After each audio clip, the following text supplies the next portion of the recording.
지현 씨, 저를 시험하고 있다는 거 압니다. 100만 원짜리 랍스터를 주문했을 때부터 알아차렸어요. 그는 가난한 국립도서관의 고서보건과 저는 수십억 매출을 올리는 피트니스 체인 대표. 맞선 자리에서 그가 150만 원이 넘는 계산서를 받아들었을 때 저는 그의 얼굴이 어떻게 일그러질지 지켜보고 있었습니다. 하지만 계산을 마친 그가 던진 차가운 한마디에 제 세상이 무너져 내렸죠. 하지만 그는 몰랐습니다. 제가 그토록 돈으로 사람을 시험할 수밖에 없었던 진짜 이유를, 그리고 그의 어깨 위에는 아픈 어머니의 병원비로 생긴 3천만 원의 빚이 있다는 사실을, 이 남자를 놓치면 평생 후회할 것 같았습니다. 그래서 저는 제 모든 자존심을 버리고 그에게 다시 다가갔습니다. 제 인생을 송두리째 뒤바꾼 그날의 이야기 지금 시작합니다. 황혼의 이야기, 구독과 좋아요를 눌러주시면 더 좋은 이야기로 보답하겠습니다. 지금부터 제 이야기를 들려드리겠습니다. 저는 제네시스 G90을 몰고 맞선 장소로 향했습니다. 월급 250만 원짜리 남자를 시험하기 위해 일부러 100만 원짜리 랍스터를 주문했죠. 그가 계산을 마친 뒤 그의 한마디가 저를 그 자리에 얼어붙게 만들었습니다. 저는 검은색 세단을 서울에서 가장 유명한 프렌치 레스토랑 앞에 세웠습니다. 주말 저녁이었고 노란 조명이 돌로 포장된 보도에 쏟아져 내리며 제 차체를 반짝이는 망토처럼 감싸고 있었습니다. 시동을 끄고 차 키를 손에 쥔 채 차에서 내렸습니다. 하이힐 소리가 고급스러운 공간 속에서 또렷하게 울려 퍼졌죠. 제 이름은 이지연, 나이는 35세. 8개의 지점을 정리하고 현재 서울에서 가장 큰 피트니스 센터 4곳을 운영하는 대표입니다. 남들은 저를 성공했고 독립적이며 강인한 여성이라고 말합니다. 하지만 그들은 모릅니다. 연 매출 수십억 원이라는 숫자 뒤에는 매일 밤 퇴근했을 때 오직 제 발소리만 울려 퍼지는 텅 빈 대저택이 있다는 것을요. 오늘 밤 저는 맞선을 보러 왔습니다. 소개받은 남자의 이름은 김민준, 32세. 국립중앙도서관에서 고서를 복원하는 일을 하고 월급은 250만 원이라고 했습니다. 제 절친한 친구 서연 언니가 전화로 신신당부했죠. 지연아, 민준 씨 정말 착하고 성실한 사람이야. 단지 수입이 많지 않을 뿐이야. 제발 만나자마자 사람 겁줘서 도망가게 만들지 마. 저는 그저 웃었습니다. 35년을 살면서 온갖 종류의 남자를 만나봤으니까요. 제 외모 때문에 혹은 제 돈 때문에 또는 그 두 가지 모두 때문에 저를 사랑한다고 말하는 남자들을요. 전 남자친구는 제가 너무 강해서 옆에 있으면 자신이 초라해진다고 했습니다. 전 남편은 제 앞에선 다정했지만 뒤에서는 회사 신입 여직원과 바람을 피웠죠. 이혼하던 날 그는 제게 재산의 절반을 요구하며 제가 사랑보다 돈을 더 중요하게 여긴다고 비난했습니다. 그 후로 저는 한 가지 결론을 내렸습니다. 남자가 무슨 말을 하는지는 중요하지 않다. 중요한 건 그가 나를 위해 얼마를 쓸 각오가 되어 있느냐다. 그들이 기꺼이 쓰는 돈의 액수가 그들 마음속에 있는 내 위치를 어느 정도 보여준다고 믿었습니다. 저는 레스토랑에 들어가 창가 자리를 골랐습니다. 일부러 10분 일찍 도착해서 차 키를 테이블 위에 올려두고 2만 원짜리 주스 한 잔을 시킨 뒤 그를 기다렸습니다. 민준 씨는 정각에 도착했습니다. 그는 낡았지만 깨끗한 청바지에 빳빳하게 다려진 흰 셔츠를 입고 있었고 어깨에는 낡은 천 가방을 메고 있었죠. 그는 입구에서 잠시 서서 주위를 둘러보다가 저를 발견했습니다. 제 테이블 위에 차 키를 본 순간 그의 발걸음이 아주 잠깐 멈칫했지만 그는 금세 평정을 되찾고 제게 똑바로 걸어왔습니다. 안녕하세요, 이지연 씨, 김민준입니다. 그의 목소리는 차분하고 부드러웠고 그가 내민 손은 가늘고 길었지만 조금 거칠었습니다. 저는 악수를 하며 속으로 점수를 매겼습니다. 옷차림은 수수하지만 단정하고 싸구려 향수 냄새도 나지 않았고 눈빛은 솔직했습니다. 일단은 합격. 드시고 싶은 걸로 주문하세요. 제가 메뉴판을 그에게 건넸습니다. 그는 메뉴판을 몇 장 넘기더니 미간을 살짝 찌푸렸습니다. 저는 그가 가격을 보고 있다는 걸 알았죠. 이곳은 가장 저렴한 메인 요리도 20만 원에 가까웠고 간단한 식사만 해도 몇백만 원은 훌쩍 넘길 곳이었으니까요. 혹시 다른 곳으로 옮길까요? 그가 고개를 들어 조용히 말했습니다. 여긴 좀 비싸네요. 저는 미소를 지으며 아무렇지 않다는 듯 말했습니다. 괜찮아요. 그러고는 제가 직접 해산물 페이지를 넘기며 말했죠. 여기 호주산 랍스터 코스 요리 하나 주세요. 직원이 정중하게 상기시켰습니다. 네, 손님. 오늘 랍스터가 아주 좋아서 1인분에 100만 원입니다. 저는 민준 씨를 돌아보며 물었습니다. 혹시 부담스러우세요? 그는 몇 초간 저를 바라봤습니다. 그의 시선은 조금도 피하지 않았죠. 지연 씨가 좋으시면 괜찮습니다. 깃털처럼 가벼운 대답. 저는 조금 놀랐습니다. 보통 남자들은 이 가격을 들으면 얼굴색이 변하거나 어떻게든 빠져나갈 궁리를 하는데 그는 이상할 정도로 태연했습니다. 그럼 푸아그라랑 스테이크 그리고 와인 2잔 추가할게요. 저는 말을 이었습니다. 주문을 마친 저는 의자에 등을 기댄 채 그가 어떤 반응을 보일지 기다렸습니다. 하지만 민준 씨는 당황하는 기색이 없었습니다. 그는 천 가방을 열어 조심스럽게 포장된 낡은 책 한 권을 꺼냈습니다. 이 책 복원을 막 끝냈어요. 그의 눈이 반짝였습니다. 조선시대 필사본인데 꼬박 3개월이 걸렸습니다. 누렇게 바랜 종이를 곁눈질로 흘끗 봤지만 솔직히 별 흥미는 없었습니다. 그게 민준 씨 일인가요? 네. 많은 사람들이 월급도 적고 미래도 없는 일이라고 하지만 저는 가치 있다고 생각해요. 제가 고치지 않으면 이 책들은 썩어서 영원히 사라져 버릴 테니까요. 저는 침묵하며 머릿속으로 빠르게 계산했습니다. 월급 250만 원에서 월세 내고 생활비 빼면 얼마나 남을까? 제 연수입과 비교하면 그 액수는 너무나 보잘것없었습니다. 붉은 빛의 랍스터 요리가 불빛 아래서 모습을 드러냈습니다. 저는 일부러 큰 조각을 잘라 들릴 듯 말 듯 중얼거렸습니다. 100만 원짜리 값어치를 하네. 민준 씨는 천천히 식사를 했습니다. 비싸다고 생각 안 하세요? 제가 물었습니다. 비싸죠. 그가 솔직하게 대답했습니다. 제 한 달 월급의 거의 절반이니까요. 그런데도 괜찮다고 하셨어요? 지연 씨가 제게 부담스럽냐고 물으셨고 저는 지연 씨가 좋으면 괜찮다고 답했을 뿐입니다. 저는 순간 말문이 막혔습니다. 제가 그냥 비싼 밥 얻어먹으려고 이용하는 사람일까 박엄나지 않으세요? 저는 계속해서 그를 시험했습니다. 그는 나이프와 포크를 내려놓았습니다. 만약 지연 씨가 그런 분이라면 제가 사람을 잘못 본 거겠죠. 하지만 만약 그런 분이 아닌데 제가 돈 몇 푼 때문에 계산적으로 군다면 그건 제가 속 좁은 사람이 되는 겁니다. 저는 그냥 믿어보기로 했습니다. 믿음. 그 간단한 한 단어가 저를 불편하게 만들었습니다. 처음부터 끝까지 계산적이었던 건 바로 저였으니까요. 식사가 끝나고 직원이 계산서를 가져왔습니다. 총 153만 원. 저는 그가 계산서를 쥐었을 때 손이 미세하게 떨리는 것을 똑똑히 봤습니다.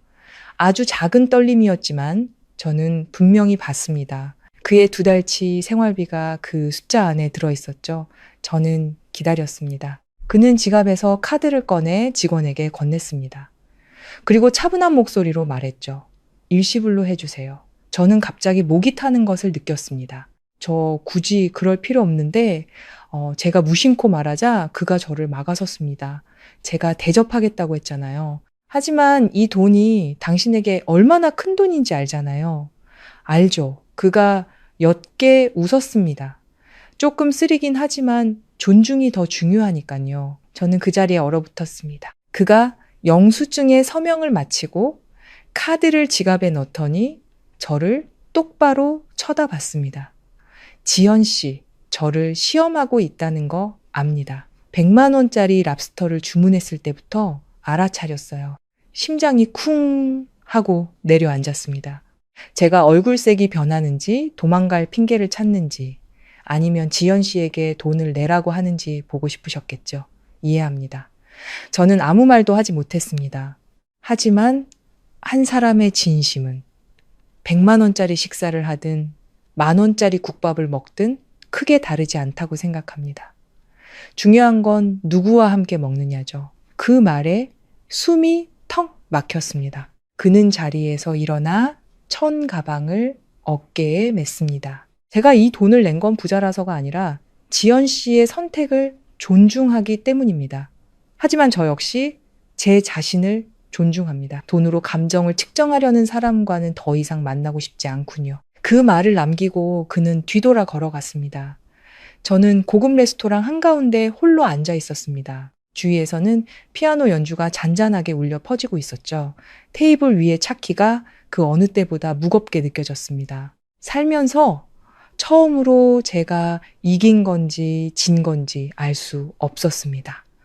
저는 음악도 켜지 않은 채 차를 몰아 레스토랑을 빠져나왔습니다. 어느새 비가 내리고 있었습니다. 빗방울이 차창을 두드렸고 와이퍼는 제 무거운 숨결처럼 느리게 움직였습니다. 시끄럽던 밤의 도시는 제 차 안에서만큼은 고요했고 오직 제 심장 소리만이 선명하게 들렸습니다. 민준 씨는 떠났습니다.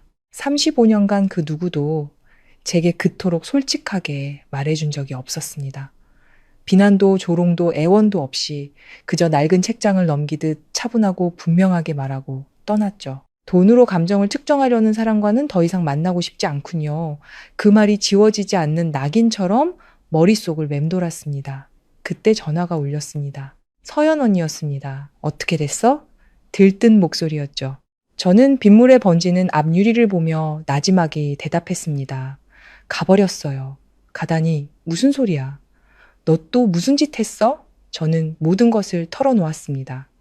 100만 원짜리 랍스터를 시킨 것부터 153만 원의 계산서, 그리고 서명할 때 미세하게 떨리던 그의 손까지 전화기 저편에서 잠시 침묵이 흘렀습니다.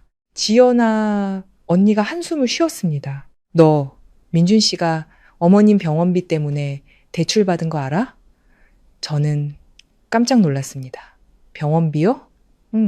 작년에 어머님이 심장 수술을 받으셨는데 보험 처리하고도 혼자 3천만 원 넘게 감당했어. 아직도 그 빚 갚고 있는 중이야. 저는 핸들을 꽉 쥐었습니다. 3천만 원. 제게는 한 달 수익의 일부에 불과한 돈이었습니다. 하지만 그에게는 몇 년을 꼬박 모아야 하는 큰 짐이었겠죠. 그런데 넌 그런 애한테 한 끼 식사비로 150만 원을 쓰게 만든 거야. 언니의 목소리에는 책망은 없었지만 제 가슴을 후벼 파기엔 충분했습니다. 저는 전화를 끊고 갓길에 차를 세웠습니다. 비는 여전히 내리고 있었죠. 저는 그의 손이 아주 미세하게 떨리던 순간을 떠올렸습니다. 그건 저를 위한 돈이 아까워서가 아니라 아마도 월말에 갚아야 할 대출금과 아직 남은 병원비 청구서를 떠올렸기 때문이었을 겁니다. 그런데도 그는 지연 씨의 선택을 존중한다고 말했습니다. 저는 문득 자신이 너무나 초라하게 느껴졌습니다.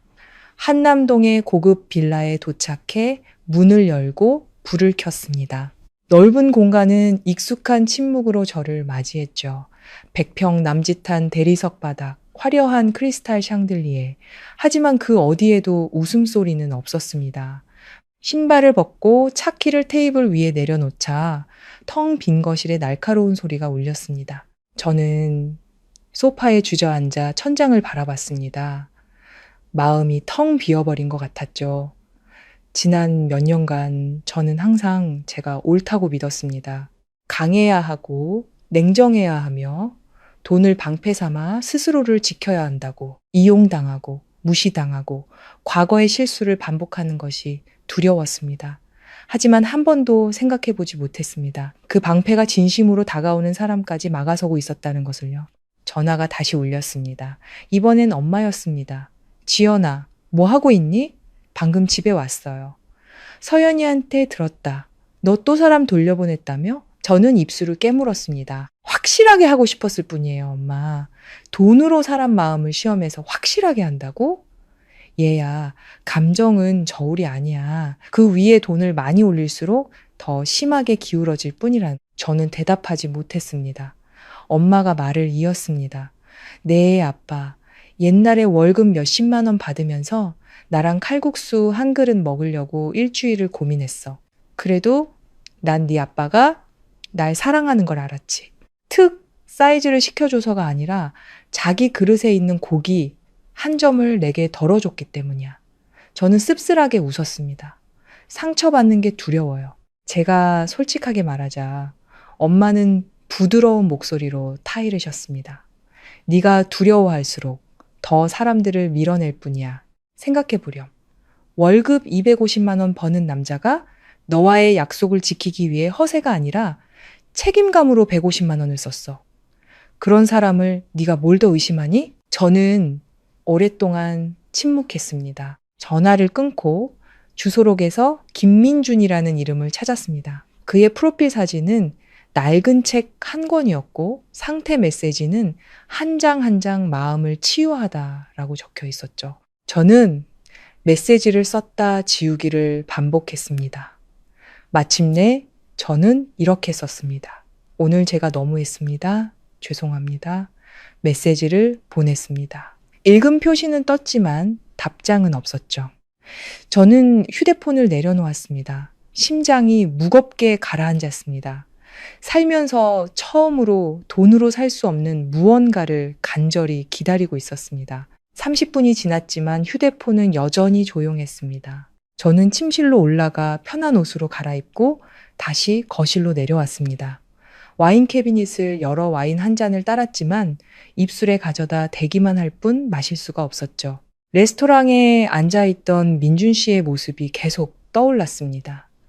저는 믿어보기로 했습니다. 라고 담담하게 말하던 모습, 뒤도 돌아보지 않고 떠나가던 그의 뒷모습. 그는 원망조차 하지 않았습니다. 바로 그 점이 저를 더 괴롭게 만들었죠. 휴대폰이 울렸습니다. 저는 황급히 집어들었습니다. 지연 씨, 사과하실 필요 없습니다. 민준 씨의 메시지였습니다. 누구나 자신을 지키는 방법이 있는 법이죠. 이해합니다. 저는 한 글자 한 글자 몇 번이고 다시 읽었습니다. 하지만 우리는 맞지 않는 것 같네요. 부디 좋은 분 만나시길 바랍니다. 목이 꽉 메이는 것 같았습니다. 원망도 분노도 없는 그저 담담한 축복의 말이었습니다. 저는 소파에 주저앉았습니다. 어느새 눈물이 흐르고 있었죠. 지난 몇 년간 저는 모든 것을 제 통제하에 둘 수 있다고 자신했습니다. 하지만 지금 이 순간 저는 깨달았습니다. 한번 잃어버린 것은 다시 되돌리기 무척 어렵다는 것을요. 저는 다시 메시지를 보냈습니다. 진지하게 이야기할 기회를 한 번만 더 주실 수 있을까요? 맞선 말고요. 그냥 사람 대 사람으로요. 메시지를 보내고 거의 10분이 지나서야 답장이 왔습니다. 내일 제가 쉬는 날입니다. 괜찮으시다면 도서관 근처 허름한 식당에서 만나죠. 제가 국밥 한 그릇 사겠습니다. 저는 액정을 보다가 눈물 속에서 저도 모르게 웃음을 터뜨렸습니다. 100만 원짜리 랍스터가 아닌, 수입 와인이 아닌 그저 국밥 한 그릇. 하지만 이렇게까지 약속이 기다려진 것은 처음이었습니다. 저는 휴대폰을 내려놓고 베란다로 나갔습니다. 비는 그쳤고 노란 가로등 불빛 아래의 도시는 한결 부드러워 보였습니다. 아마 이번에는 제가 얼마나 부자인지 증명할 필요가 없을 겁니다. 어쩌면 저는 그저 제가 진심을 소중히 여길 줄 아는 사람이라는 것만 증명하면 되는 거겠죠. 저는 깊은 숨을 내쉬었습니다. 마음이 조금은 가벼워진 것 같았습니다. 내일 저는 그를 만나러 갈 겁니다. 테이블 위에 차키를 올려놓지도 의심의 눈초리를 보내지도 시험하지도 않고 오직 제 자신만을 가지고서요. 다음 날 아침 저는 옷장 앞에서 오랫동안 서성이었습니다. 명품 드레스들이 나란히 걸려 있고 값비싼 가방들이 정리되어 있었죠. 저는 그것들을 하나하나 만져보다가 결국 가장 단순한 흰 셔츠와 옅은 색 청바지를 골랐습니다. 화장도 짙게 하지 않고 립스틱만 살짝 발랐습니다. 거울 앞에 선 제 모습은 더 이상 날카롭지도 의심에 차있지도 않았습니다. 그저 실수를 바로잡고 싶은 35살의 한 여자일 뿐이었죠. 테이블 위에 차키 뭉치를 내려다보며 잠시 망설이다가 저는 그것을 제자리에 다시 내려놓고 콜택시를 불렀습니다. 더 이상 우리 사이의 거리를 만들 수 있는 것은 아무것도 가져가고 싶지 않았습니다. 민준 씨가 약속 장소로 정한 국밥집은 국립도서관 근처의 작은 골목에 있었습니다. 커다란 간판 대신 낡은 플라스틱 팻말이 문 앞에 비스듬히 걸려 있었죠. 낮은 플라스틱 테이블과 의자, 김이 무럭무럭 나는 커다란 솥, 그리고 솥 가장자리에 부딪히는 국자 소리가 정겹게 들렸습니다. 저는 10분 일찍 도착해 플라스틱 의자에 앉았습니다. 어젯밤에도 제가 먼저 와서 기다렸지만 그때와는 마음가짐이 완전히 달랐습니다. 어제는 시험하기 위해 기다렸고 오늘은 그의 이야기를 듣기 위해 기다렸습니다. 민준 씨는 정각에 나타났습니다. 여전히 그 흰 셔츠에 낡은 청바지 차림이었고 손에는 책 한 권을 들고 있었죠. 저를 발견한 그는 가볍게 고개를 끄덕였습니다. 안녕하세요. 이제 그냥 지연 씨라고 부르지 마세요. 제가 부드럽게 웃으며 말했습니다. 그냥 지연이라고 불러주세요. 그는 잠시 멈칫하더니 고개를 끄덕였습니다. 네, 지연 씨. 그가 제 이름을 부르는 방식이 제 마음을 갑자기 부드럽게 만들었습니다. 뭐 주문했어요? 제가 묻자 그가 대답했습니다. 아니요, 지연 씨 기다렸어요. 식당 아주머니가 다가왔습니다. 두 사람 뭐 먹을 겨? 민준 씨가 저를 보며 말했습니다. 여긴 돼지국밥이 유명해요. 지연 씨는 특으로 하나 주시고 저는 보통으로 주세요. 제가 그를 보며 말했습니다. 민준 씨도 특으로 먹어요. 그는 고개를 저었습니다. 저는 이게 딱 맞아요. 곧 뜨끈한 국밥이 나왔습니다. 김이 모락모락 피어오르며 구수한 냄새를 풍겼죠. 저는 숟가락을 들고 깊게 숨을 들이마셨습니다. 돼지뼈를 푹 고아낸 국물 냄새가 섞여 있었죠. 한 숟가락 떠먹으니 이상하게 마음이 따뜻해졌습니다. 맛있어요? 민준 씨가 물었습니다. 네, 맛있어요. 랍스터보다 훨씬요. 그가 작게 웃었습니다. 랍스터가 잘못한 건 아니죠. 잘못은 제가 했어요.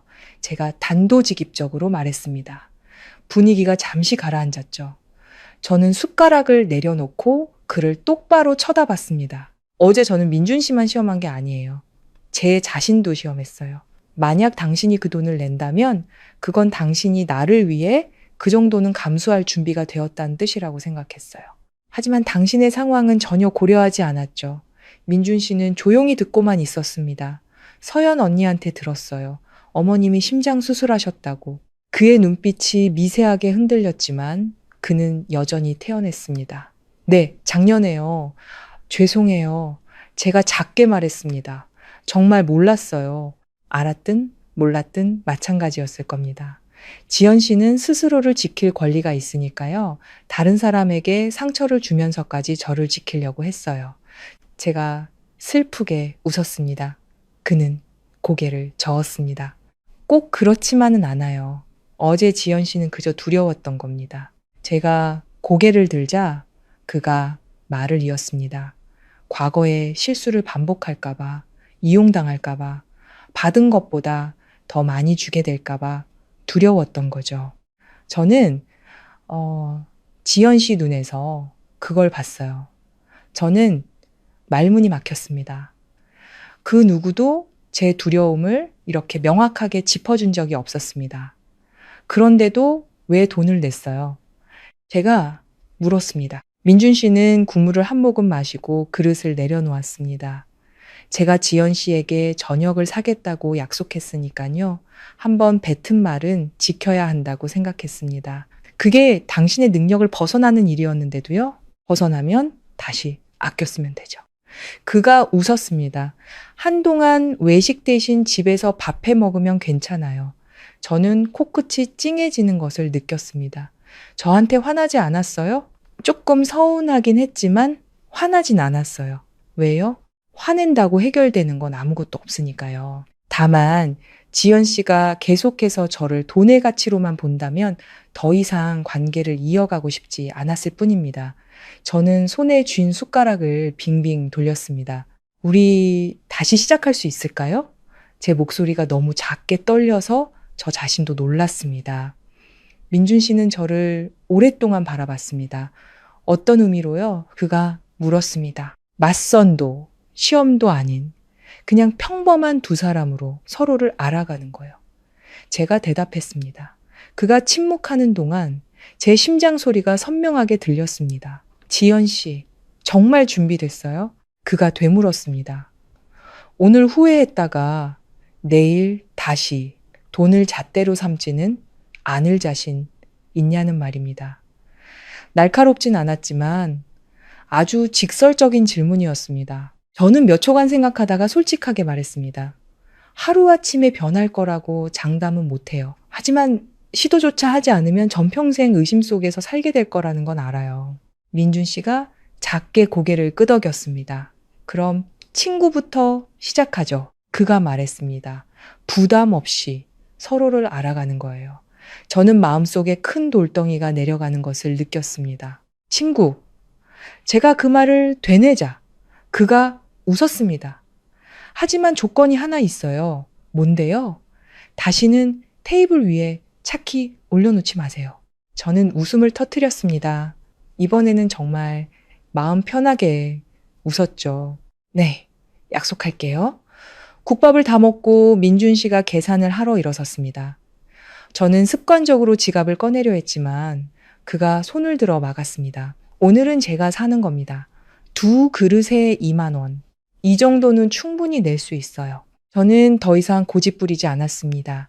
식당을 나와 우리는 작은 골목길을 따라 걸었습니다. 아침 햇살이 나무십 사이로 스며들어 바닥에 얼룩덜룩한 그림자를 만들었죠. 이제 도서관에 들어가 봐야 해요. 민준 씨가 말했습니다. 혹시 제가 일하는 곳 보고 싶으세요? 저는 잠시 멈칫하다가 고개를 끄덕였습니다. 네, 보고 싶어요. 도서관 건물은 낡았고 노란 벽은 군데군데 페인트가 벗겨져 있었습니다. 안으로 들어서자 희미한 종이 냄새가 났습니다. 남준 씨는 저를 3층에 있는 작은 작업실로 안내했습니다. 제가 하루 종일 앉아 있는 곳입니다. 그가 웃으며 말했죠. 6평도 채 안 되어 보이는 공간. 낡은 나무 책상과 책등이 해진 책들이 가득 꽂힌 책장이 있었습니다. 책상 위에는 핀셋, 접착제, 얇은 종이 같은 보건 도구들이 놓여 있었죠. 남준 씨는 장갑을 끼고 찢어진 책장 한 장을 조심스럽게 들어 올렸습니다. 이 책을 수리하는 중이에요. 종이가 너무 작아서 아주 천천히 해야 합니다. 저는 옆에 서서 그가 하는 일을 유심히 지켜봤습니다. 일할 때의 그의 눈빛은 밥을 먹을 때와는 완전히 달랐습니다. 집중하고 섬세하며 모든 디테일을 소중히 다루고 있었죠. 저도 한번 해봐도 될까요? 제가 묻자 그가 조금 놀란 듯 저를 쳐다봤습니다. 지연 씨가요? 네, 당신이 매일 무슨 일을 하는지 알고 싶어요. 그는 제게 장갑 한 켤레를 건네주었습니다. 제가 핀셋을 쥐자 손이 떨렸습니다. 종이 조각은 안개처럼 얇았죠. 조금 삐뚤게 놓는 바람에 다시 해야만 했습니다. 괜찮아요, 침착하게. 민준 씨가 제 뒤에 서서 부드럽게 제 손을 바로잡아 주었습니다. 천천히요. 그 순간 저는 더 이상 돈도 지위도 우리 사이의 격차도 생각하지 않았습니다. 오직 낡은 종이 한 장에 고개를 숙인 두 사람만 있었을 뿐입니다. 저는 문득 깨달았습니다. 어떤 소중한 것들은 숫자로 매길 수 없다는 것을요.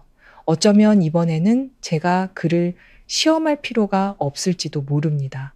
그저 믿는 법을 배우기만 하면 되는 거겠죠.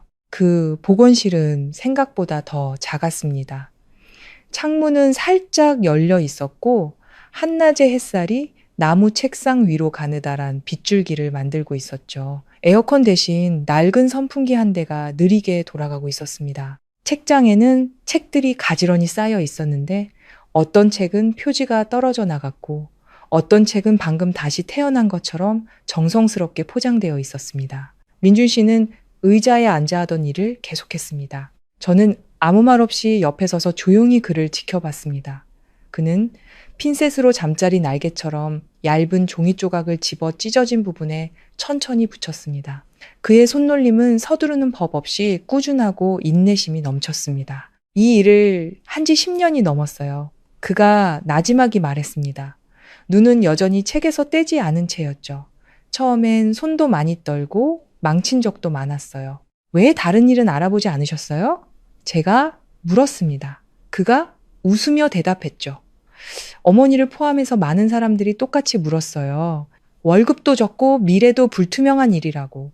하지만 전 이제 이 일에 익숙해졌어요. 가난에 익숙해졌다는 뜻인가요? 저도 모르게 말이 튀어나왔습니다.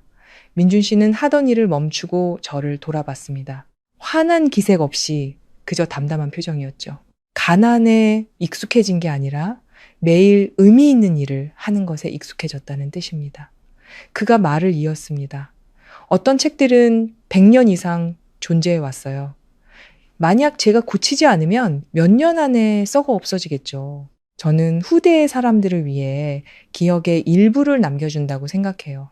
그것만으로도 충분히 가치 있는 일 아닐까요? 저는 누렇게 바랜 종이들을 바라보며 그것들이 더 이상 무생물로 느껴지지 않았습니다. 지연 씨는 혹시 성공이 돈만은 아니라고 생각해 본 적 있어요? 그가 불쑥 물었습니다. 저는 씁쓸하게 웃었습니다. 예전엔 단 한 번도요. 그럼 지금은요? 저는 잠시 생각하다 말했습니다. 지금은 제가 너무 빨리 달려오느라 정작 제가 어디에 서 있는지조차 잊고 살았다는 생각이 들어요. 민준 씨가 고개를 끄덕였습니다. 너무 빨리 달리면 지치는 법이죠. 다른 사람과 자신을 비교해 본 적 없어요? 예를 들면 저랑요. 그가 작게 웃었습니다. 비교해서 뭐 하겠어요? 사람마다 각자의 길이 있는 걸요. 하지만 우리 사이의 격차는 아주 커요. 전 남자들은 제 옆에서 위축감을 느낄 거라고 생각했어요. 위축감을 느끼는 사람도 있겠죠.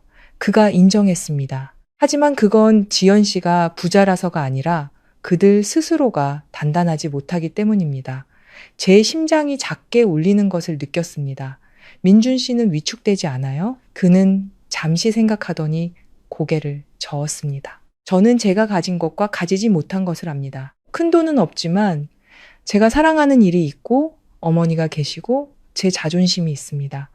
제가 누구보다 못하다고 생각하지 않아요. 소박하지만 단단한 말이었습니다. 저는 문득 전 남편을 떠올렸습니다.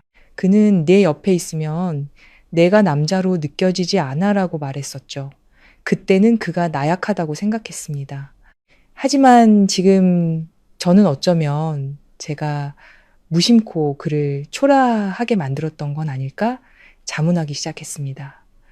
무슨 생각해요? 민준 씨가 물었습니다. 어쩌면 제가 돈을 방패처럼 사용해 왔다는 생각이 들어요. 그리고 그 방패가 나쁜 사람뿐만 아니라 좋은 사람까지 막아냈다는 것도요. 민준 씨는 바로 대답하지 않았습니다. 그는 조심스럽게 수선이 끝난 책장을 건조대에 올려놓았습니다. 방패가 나쁜 건 아니에요. 다만 평생 그걸 들고 있으면 누구의 품에도 온전히 안길 수 없겠죠. 그 말에 저는 숨이 멎는 것 같았습니다. 저는 창밖을 바라봤습니다. 햇살이 한결 부드러워져 있었죠. 두렵지 않으세요? 제가 물었습니다. 언젠가 제가 예전의 모습으로 돌아갈까 봐요. 민준 씨는 잠시 생각했습니다. 두렵죠. 저는 잠시 말문이 막혔습니다. 하지만 두렵다고 시도조차 하지 않으면 저는 평생 그날 밤을 떠올리며 살게 될 겁니다. 아쉬움 때문에 한 사람을 평생 그리워하고 싶진 않아요. 저는 그를 오랫동안 바라봤습니다. 이 남자는 화려한 말을 하지는 않았지만 그의 모든 말은 제 마음 가장 부드러운 곳을 건드리는 것 같았습니다. 그때 그의 전화가 울렸습니다. 그는 액정을 확인하고 전화를 받았습니다. 네, 엄마. 그의 목소리가 한결 부드러워졌습니다. 지금 도서관이야. 밥은 먹었고, 엄마도 약 꼭 챙겨 드세요. 저는 그가 어머니와 통화하는 것을 조용히 들었습니다. 그의 목소리는 높지 않았지만 다정한 관심으로 가득 차 있었죠. 저는 어째서인지 목이 메어왔습니다. 통화를 마친 그가 저를 보며 옅게 웃었습니다. 어머니께서 걱정이 많으세요. 지금은 괜찮으세요? 제가 묻자 그가 대답했습니다. 네, 이제 정기적으로 검진만 받으면 돼요. 저는 망설이다 물었습니다. 어젯밤에 계산할 때 어머니 생각하셨어요? 민준 씨는 저를 몇 초간 바라보다가 고개를 끄덕였습니다. 네, 심장이 쿵 내려앉았습니다.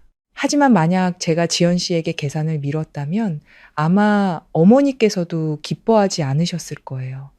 어머니는 제게 항상 남자는 약속을 지켜야 한다고 가르치셨거든요. 저는 젖어드는 눈시울을 감추기 위해 고개를 돌렸습니다.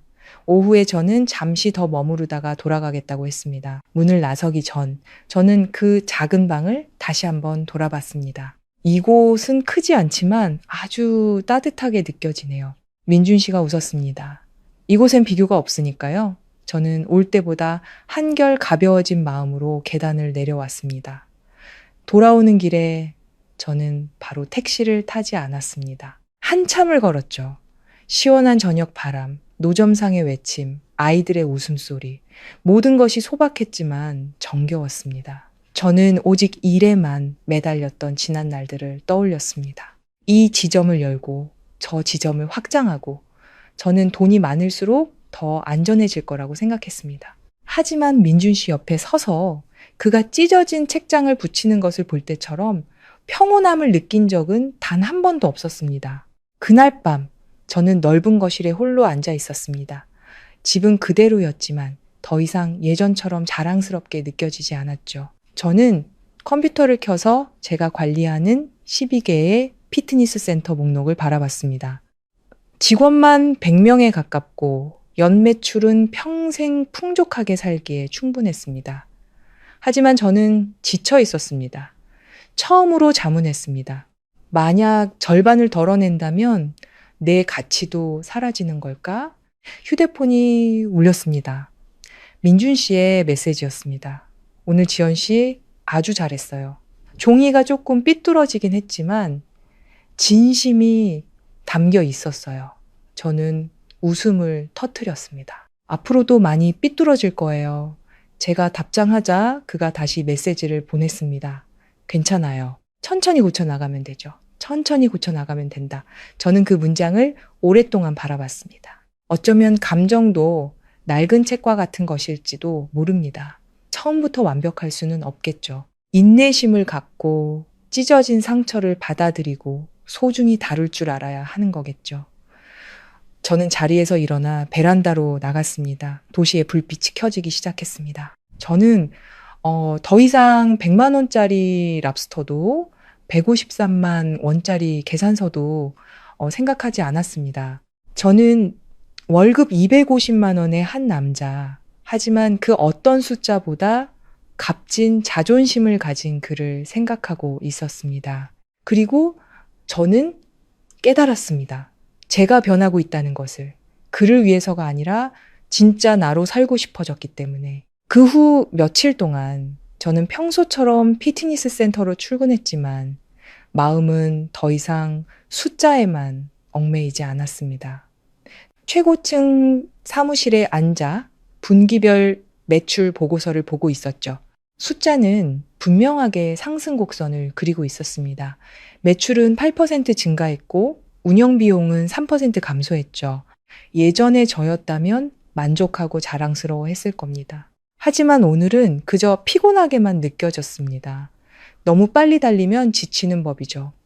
민준 씨의 말이 떠올랐습니다. 정말이지. 저는 지난 10년간 쉬지 않고 달려왔습니다. 낡은 상가를 임대해 시작한 작은 헬스장에서 12개의 지점을 가진 기업으로 키워냈죠. 저는 스스로에게 실수도 나약함도 허락하지 않았습니다. 하지만 성공할수록 저는 더 많은 방업력을 쌓아 올렸습니다. 저는 휴대폰을 들어 민준 씨의 메시지를 열었습니다. 오늘 늦게까지 도서관에 있어야 할 것 같아요. 지연 씨 먼저 저녁 먹어요. 약속도 화려한 미사여구도 없는 단순한 문장이었지만 마음이 따뜻해졌습니다. 민준 씨도 저녁 꼭 챙겨 먹어요. 답장을 보내고 미소를 지었습니다. 작지만 진심 어린 관심이었죠. 점심에는 부모님과 함께 식사를 했습니다. 두 분은 며칠간 저희 집에 머물고 계셨죠. 엄마는 아직 민준 씨에 대해 완전히 마음을 놓지는 않으셨지만 예전처럼 나를 세우지는 않으셨습니다. 식사 중에 엄마가 제게 생선살을 발라주시며 물었습니다. 요즘 도서관에 자주 간다며? 네, 회사 일도 많은데 시간 낭비라고 생각 안 해? 저는 밥그릇을 내려놓고 엄마를 바라봤습니다. 엄마, 저 10년 동안 일하면서 제대로 쉬어본 적이 없어요. 엄마는 한숨을 쉬셨습니다. 엄마는 그냥 네가 감정 때문에 네 커리어를 망칠까 봐 걱정돼서 그래. 망치지 않을 거예요. 제가 부드럽게 말했습니다. 그냥 조금 천천히 살고 싶을 뿐이에요. 아빠가 숟가락을 내려놓고 저를 바라보셨습니다. 지연아, 스스로에게 한번 물어본 적 있니? 뭘요? 아빠? 네가 지금 하고 있는 일이 정말 원해서 하는 거니 아니면 두려워서 하는 거니? 저는 잠시 말문이 막혔습니다. 아빠가 말을 이으셨죠. 성공하고 싶은 건 당연한 일이야. 하지만 네가 남들에게 뒤처질까 봐, 무시당할까 봐 두려워서 계속 일을 벌이는 거라면 넌 평생 만족하지 못할 거다. 저는 침묵했습니다. 어쩌면 아빠 말이 맞을지도 모릅니다. 저는 열정만으로 일하지 않았습니다. 가난해질까 봐, 뒤처질까 봐, 누군가에게 의지하게 될까 봐 두려워서 일했습니다. 그날 저녁, 저는 바로 집으로 가지 않고 도서관으로 차를 몰았습니다. 민준 씨는 여전히 작은 방에 앉아 있었고 스탠드 불빛이 책장 위로 쏟아지고 있었습니다. 그는 저를 보고 고개를 들었습니다. 이렇게 늦게 웬일이에요? 보고 싶어서요. 제가 솔직하게 말하자 민준 씨는 잠시 멈칫하더니 웃었습니다. 그냥 보고만 싶었어요. 당신이 핀셋 잡는 모습도 보고 싶었고요. 제가 가까이 다가가자 그의 눈빛이 부드러워졌습니다. 오늘 무슨 일 있었어요? 그가 물었습니다. 저는 맞은편 의자에 앉아 한숨을 쉬었습니다. 피트니스 센터 몇 군데를 정리할까 생각 중이에요. 그의 손이 허공에서 멈췄습니다. 저 때문이에요? 아니요.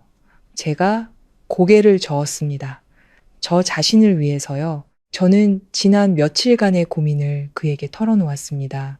계속해서 사업을 확장하고 남들보다 더 나은 사람임을 증명하는 것에 지쳤다고, 더 이상 숫자 속에서 즐거움을 찾을 수 없다고요.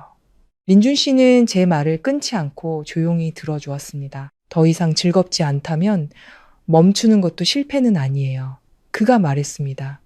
사람들이 저를 나약하다고 생각할까봐 두려워요. 제가 인정하자 그가 부드럽게 말했습니다. 지연 씨가 강한지 약한지는 당신이 가진 지점의 수에 달려있지 않아요. 진짜 강한 사람은 자신이 무엇을 필요로 하는지 아는 사람이죠. 저는 그를 바라봤습니다.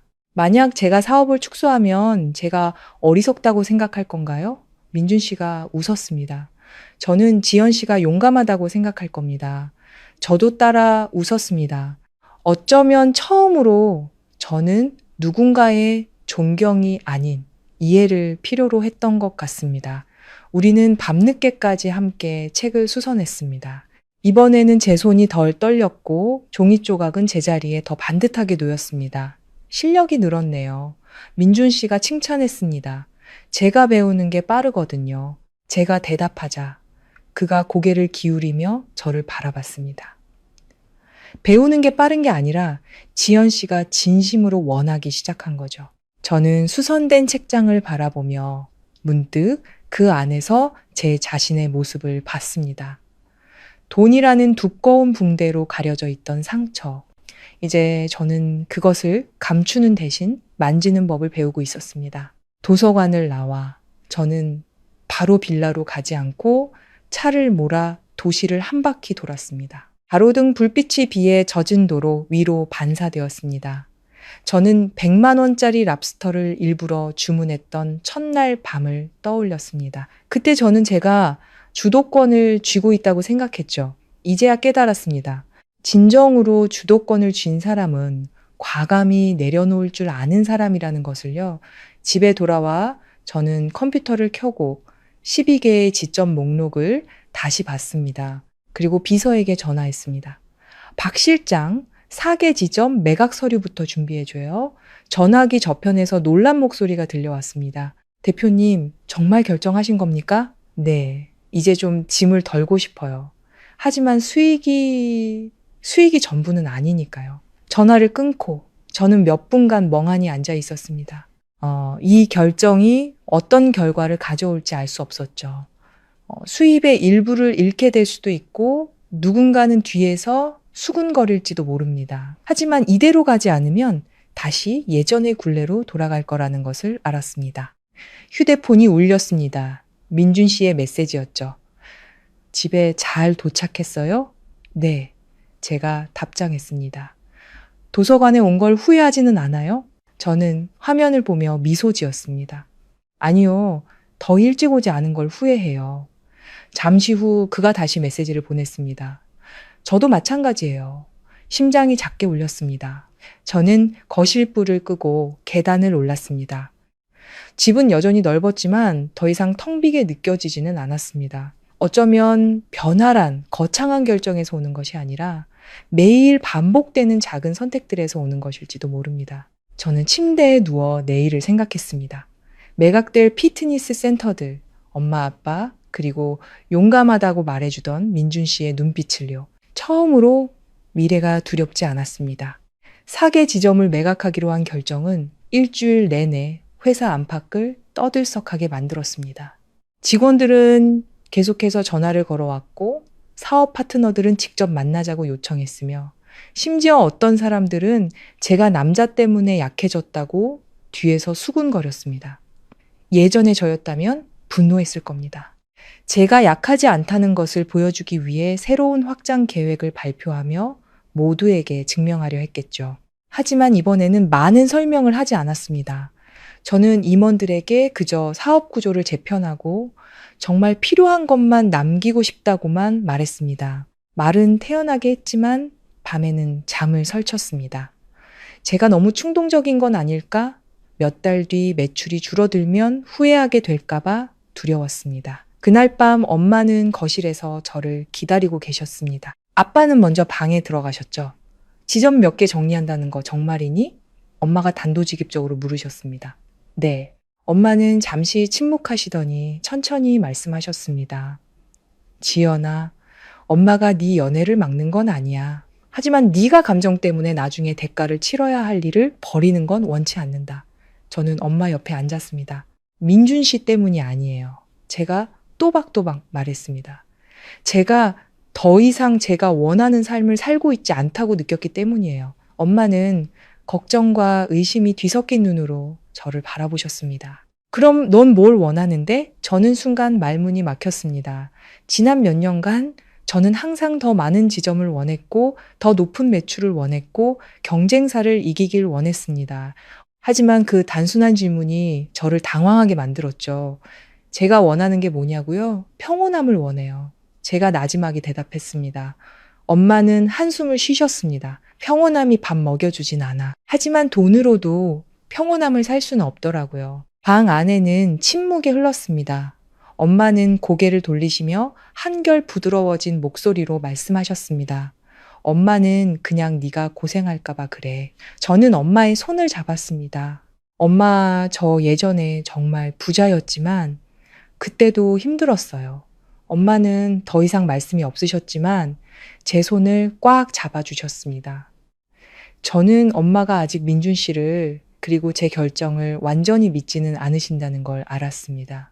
하지만 적어도 예전처럼 격렬하게 반대하지는 않으셨죠. 이틀 후 엄마는 민준 씨를 만나고 싶다고 하셨습니다. 그 애더러 저녁 먹으러 오라고 해라. 얘기 좀 해봐야겠다. 저는 잠시 멈칫했습니다. 무슨 얘기를 하시려고요? 그냥 어떤 사람인지 알고 싶어서 그런다. 엄마가 대답하셨죠.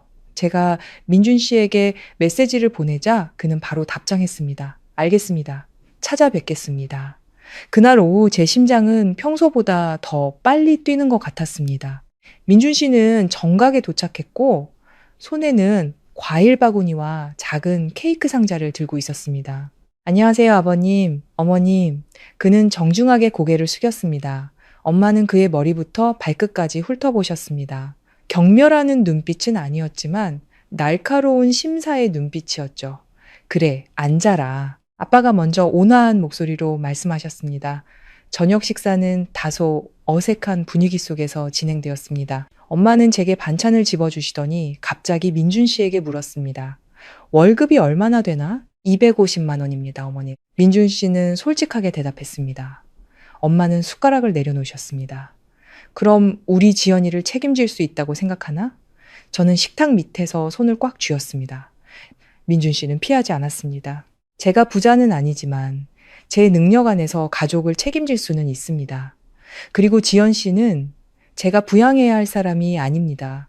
엄마가 미간을 찌푸리셨습니다. 부양할 것도 아니면 결혼은 못하러 하나? 민준 씨는 잠시 침묵하더니 천천히 말했습니다.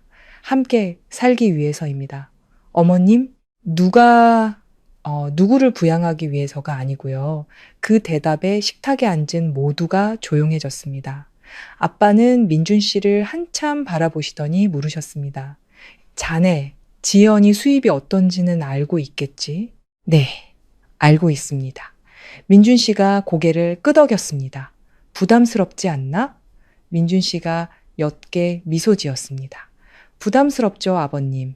하지만 그 부담감 때문에 다가설 용기조차 내지 못한다면 평생 후회할 것 같습니다. 엄마가 저를 바라보셨습니다. 너는 어떻게 생각하니? 저는 깊게 숨을 들이마셨습니다. 저는 저보다 돈 많은 사람이 필요한 게 아니에요. 저를 존중해주는 사람이 필요해요. 민준 씨가 저를 돌아봤습니다. 그의 눈빛은 조용했지만 따뜻했습니다. 식사는 완전히 편안하지는 않았지만 제가 생각했던 것만큼 긴장되지는 않은 분위기 속에서 끝났습니다. 민준 씨가 돌아갈 때 엄마가 저를 부르셨습니다. 너 진심이니? 엄마가 물으셨죠. 네. 그 애 손에서는 돈이 보이지 않더구나. 엄마가 솔직하게 말씀하셨습니다. 하지만 고개 숙이지 않는 모습은 보이더라. 저는 놀랐습니다. 당장 허락하겠다는 건 아니다. 하지만 지켜보마. 저는 엄마를 껴안았습니다. 시간을 주시는 것만으로도 감사해요. 그날 밤 저는 민준 씨를 대문 앞까지 배웅했습니다. 어떠셨어요? 제가 묻자 민준 씨가 작게 한숨을 쉬었습니다. 어머님께서 지연 씨를 정말 많이 아끼시는 것 같아요. 엄마가 너무 직설적으로 물어봐서 화나진 않으셨어요? 아니요. 그가 고개를 저었습니다. 제가 부모라도 그렇게 물었을 겁니다. 저는 그를 바라보며 뭐라 표현하기 힘든 감정을 느꼈습니다.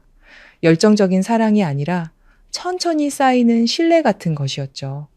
저를 선택한 거 후회하지 않으세요? 민준 씨가 작게 물었습니다. 저는 그의 눈을 똑바로 바라보며 말했습니다. 아직 선택한 거 아니에요. 우리는 지금 서로를 시험하고 있는 중인걸요. 그가 웃었습니다.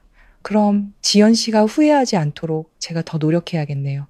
저는 대답 대신 미소 지었습니다. 그가 떠난 후 저는 오랫동안 대문 앞에 서 있었습니다. 밤바람이 부드럽게 불어왔고 어디선가 아카시아 향기가 났습니다. 앞으로의 길이 쉽지 않을 거라는 걸 알았습니다. 수입의 격차는 여전한 현실이고 가족과 사회의 압박도 남아있겠죠. 하지만 저는 더 이상 돈이라는 방패 뒤에 숨고 싶지 않았습니다. 정면으로 마주하고 싶었죠. 다음 날 아침 저는 첫 번째 지점에 매각 계약서에 서명했습니다. 펜을 내려놓을 때 제 손이 미세하게 떨렸습니다. 돈이 아까워서가 아니라 제가 인생의 다른 단계로 나아가고 있다는 것을 알았기 때문이었죠. 저는 민준 씨에게 메시지를 보냈습니다. 방금 계약했어요. 그가 답장했습니다. 마음이 좀 가벼워졌어요. 저는 잠시 생각하다가 답장했습니다. 가벼워지기도 했고 두렵기도 해요. 괜찮아요. 그가 다시 답장했습니다. 두려운 건 지연 씨가 변하고 있다는 증거니까요. 저는 화면을 보며 미소 지었습니다. 어쩌면 저는 더 이상 고급 레스토랑에 앉아 100만 원짜리 랍스터를 일부러 주문하는 여자가 아닐지도 모릅니다. 저는 진짜 자신으로 살아가는 법을 배우고 있는 중이었습니다. 그날 저녁 식사 후 모든 것이 잠잠해질 거라고 생각했지만 인생은 결코 순탄하게 흘러가도록 내버려 두지 않았습니다. 첫 번째 지점 매각이 끝나자마자 업계에 소문이 퍼지기 시작했습니다. 몇몇 파트너들은 제게 재정적으로 어려운 일이 있냐며 떠보는 전화를 해왔습니다. 절정은 어느 날 오후 제게 너무 강하다며 떠났던 전 남자친구에게서 메시지를 받았을 때였습니다. 지점 정리했다는 얘기 들었어. 혹시 투자자 소개해줄까? 저는 화면을 보고 헛웃음을 터뜨렸습니다.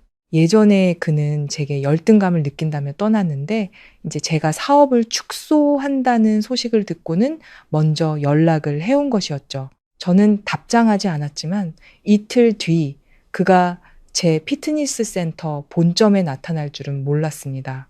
제가 서류를 검토하고 있는데 직원이 들어와 보고했습니다. 대표님, 최진혁 씨라는 분이 찾아오셨습니다. 저는 심호흡을 하고 로비로 나갔습니다. 진혁 씨는 여전히 값비싼 시계와 자신감 넘치는 미소로 번지르르한 모습이었습니다. 오랜만이네, 그가 말했습니다. 무슨 일이야? 제가 단도직입적으로 물었습니다. 지점 팔았다는 소식 듣고 좀 놀라서. 예전에 너는 야망이 대단했잖아. 그가 센터를 둘러보며 말했죠. 지금도 마찬가지야. 제가 대답했습니다. 그런데 왜 사업을 줄여? 그 도서관 남자 때문에? 그의 목소리에 약간의 비웃음이 섞여 있었습니다. 저는 주먹을 꽉 쥐었습니다. 다른 사람을 존중하는 법부터 배워. 진혁 씨가 어깨를 으쓱했습니다. 난 그냥 널 걱정해서 그래. 넌 절대 남자한테 의지하며 살지 않을 거라고 했잖아. 지금도 의지하지 않아. 사업을 축소하는 게 실패를 의미하는 건 아니니까. 그가 웃었습니다. 너 많이 변했다. 예전에 너라면 이렇게 말하지 않았을 텐데. 맞아. 제가 그를 똑바로 쳐다봤습니다. 예전에 나였다면 내 보란 듯이 지점을 2개 더 열어서 증명했겠지. 진혁 씨는 잠시 침묵하더니 작게 말했습니다. 나중에 후회할까봐 두렵지 않아? 두려워. 제가 솔직하게 인정했습니다. 하지만 내가 뭘 위해 사는지도 모르고 사는 게 더 두려워. 그는 이해할 수 없다는 표정으로 저를 바라봤습니다. 누구 때문에 변한 거야? 그가 물었습니다. 나 자신 때문에. 제가 대답했죠.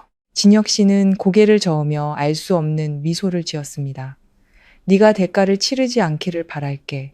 그는 뒤돌아섰습니다. 저는 사람들로 붐비는 로비 한가운데에 서 있었습니다. 마음이 그 어느 때보다 가벼워진 것을 느꼈습니다. 처음으로 저에게 상처를 줬던 사람에게 무언가를 증명할 필요성을 느끼지 못했습니다. 그날 밤 저는 이 일을 민준 씨에게 이야기했습니다.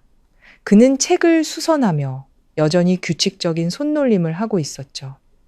기분 나쁘지 않아요? 제가 물었습니다. 제 전 남자친구 이야기라서요. 그가 고개를 들었습니다. 네. 민준 씨는 고개를 저었습니다. 아니요. 질투 안 나요? 제가 반은 농담, 반은 진심으로 물었습니다. 그가 미소 지었습니다. 제가 지연 씨를 믿지 못한다면 질투도 아무 소용없겠죠. 저는 그의 평온함에 당황하며 그를 오랫동안 바라봤습니다. 제가 예전 모습으로 돌아갈까봐 두렵지 않아요? 다른 사람들 말에 흔들릴까봐요. 민준 씨는 책을 내려놓았습니다. 지연 씨, 흔들렸어요? 저는 잠시 생각하다가 고개를 저었습니다. 아니요, 그럼 저도 두렵지 않아요. 그가 대답했습니다. 그 단순한 대답이 제가 온전히 신뢰받고 있다는 느낌을 주었습니다. 하지만 시련은 거기서 멈추지 않았습니다. 주말에 한 대형 투자사에서 저를 만나자고 제안했습니다. 그들은 인접한 2개의 도시로 피트니스 체인을 확장할 자본을 투자하겠다고 했습니다. 제 브랜드 가치를 한 단계 더 높일 수 있는 아주 매력적인 금액이었죠. 저는 제안서를 손에 들고 마음이 흔들렸습니다.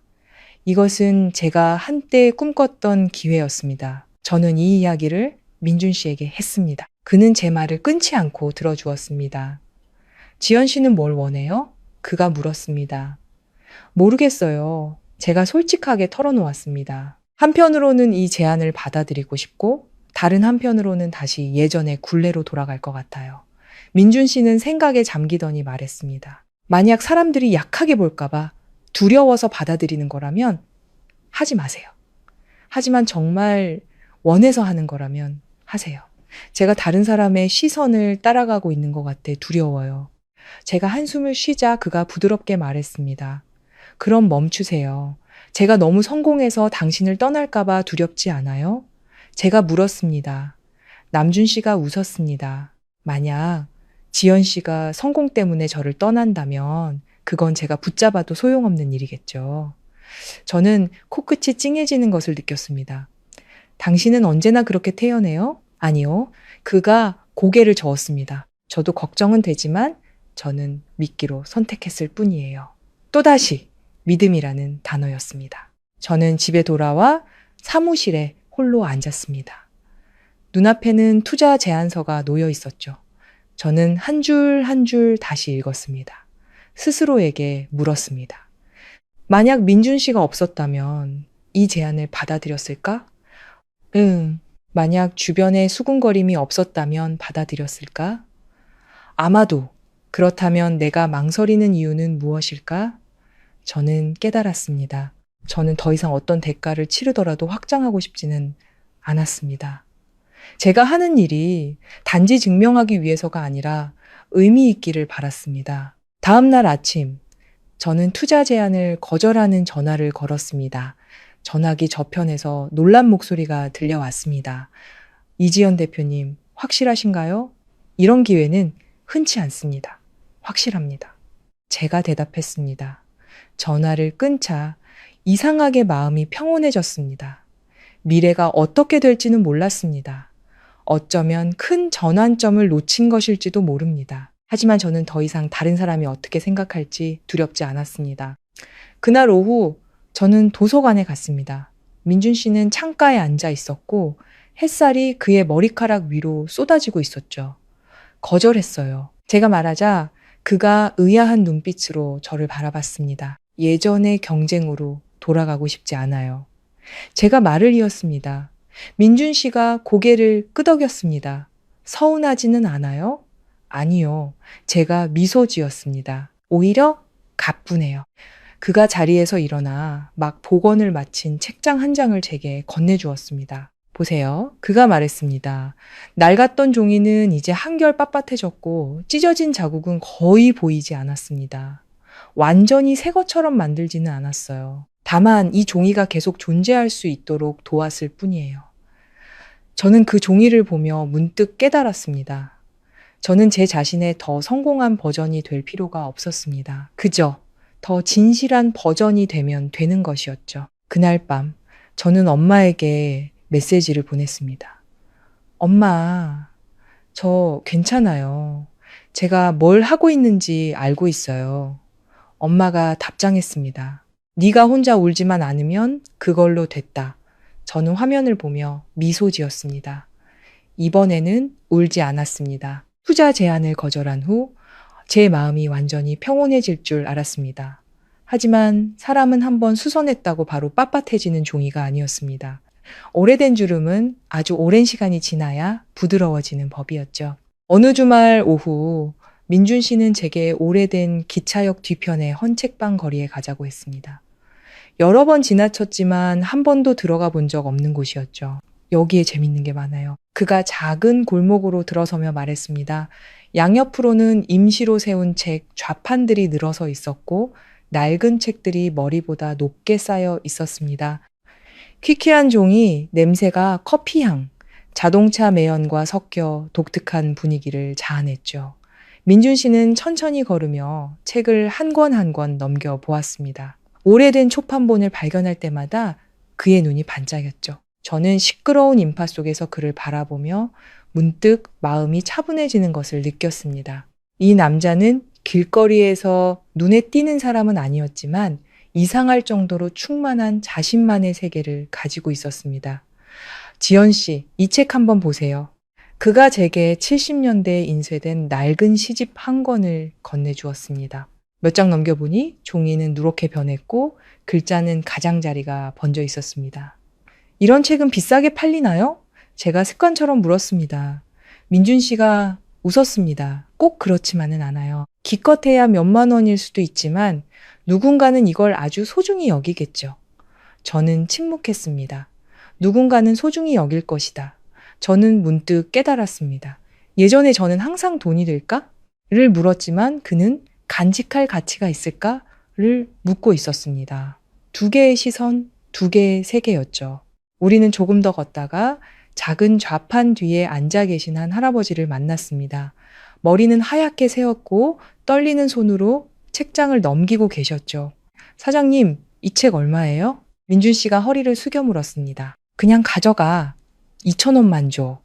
할아버지가 대답하셨습니다. 민준 씨는 돈을 건네고 조심스럽게 책을 천 가방에 넣었습니다. 헌 책방 거리를 빠져나오면서 저는 그에게 물었습니다. 돈을 더 많이 벌어야겠다고 생각해 본 적 없어요? 민준 씨는 바로 대답하지 않았습니다. 있어요. 그가 잠시 후 말했습니다. 특히 어머니께서 병원에 계실 때 돈이 많았으면 어머니 고생을 덜어드릴 수 있었을 텐데 하고 바랐죠. 저는 그를 바라보며 심장이 조여오는 것을 느꼈습니다. 하지만 돈 때문에 제 자신을 잃고 싶지는 않아요. 돈을 더 벌기 위해 부업을 할 수는 있겠지만 단지 월급이 더 높다는 이유만으로 이 일을 그만두고 싶지는 않습니다. 저는 그를 이해할 수 있었습니다.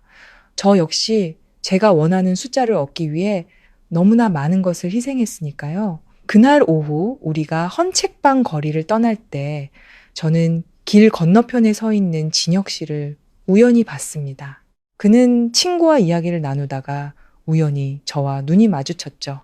그는 제 머리부터 발끝까지 훑어보더니 민준 씨에게 시선을 옮기고는 입꼬리를 살짝 올렸습니다. 저는 그 미소의 의미를 알았습니다. 제 뺨이 화끈거리는 것을 느꼈습니다.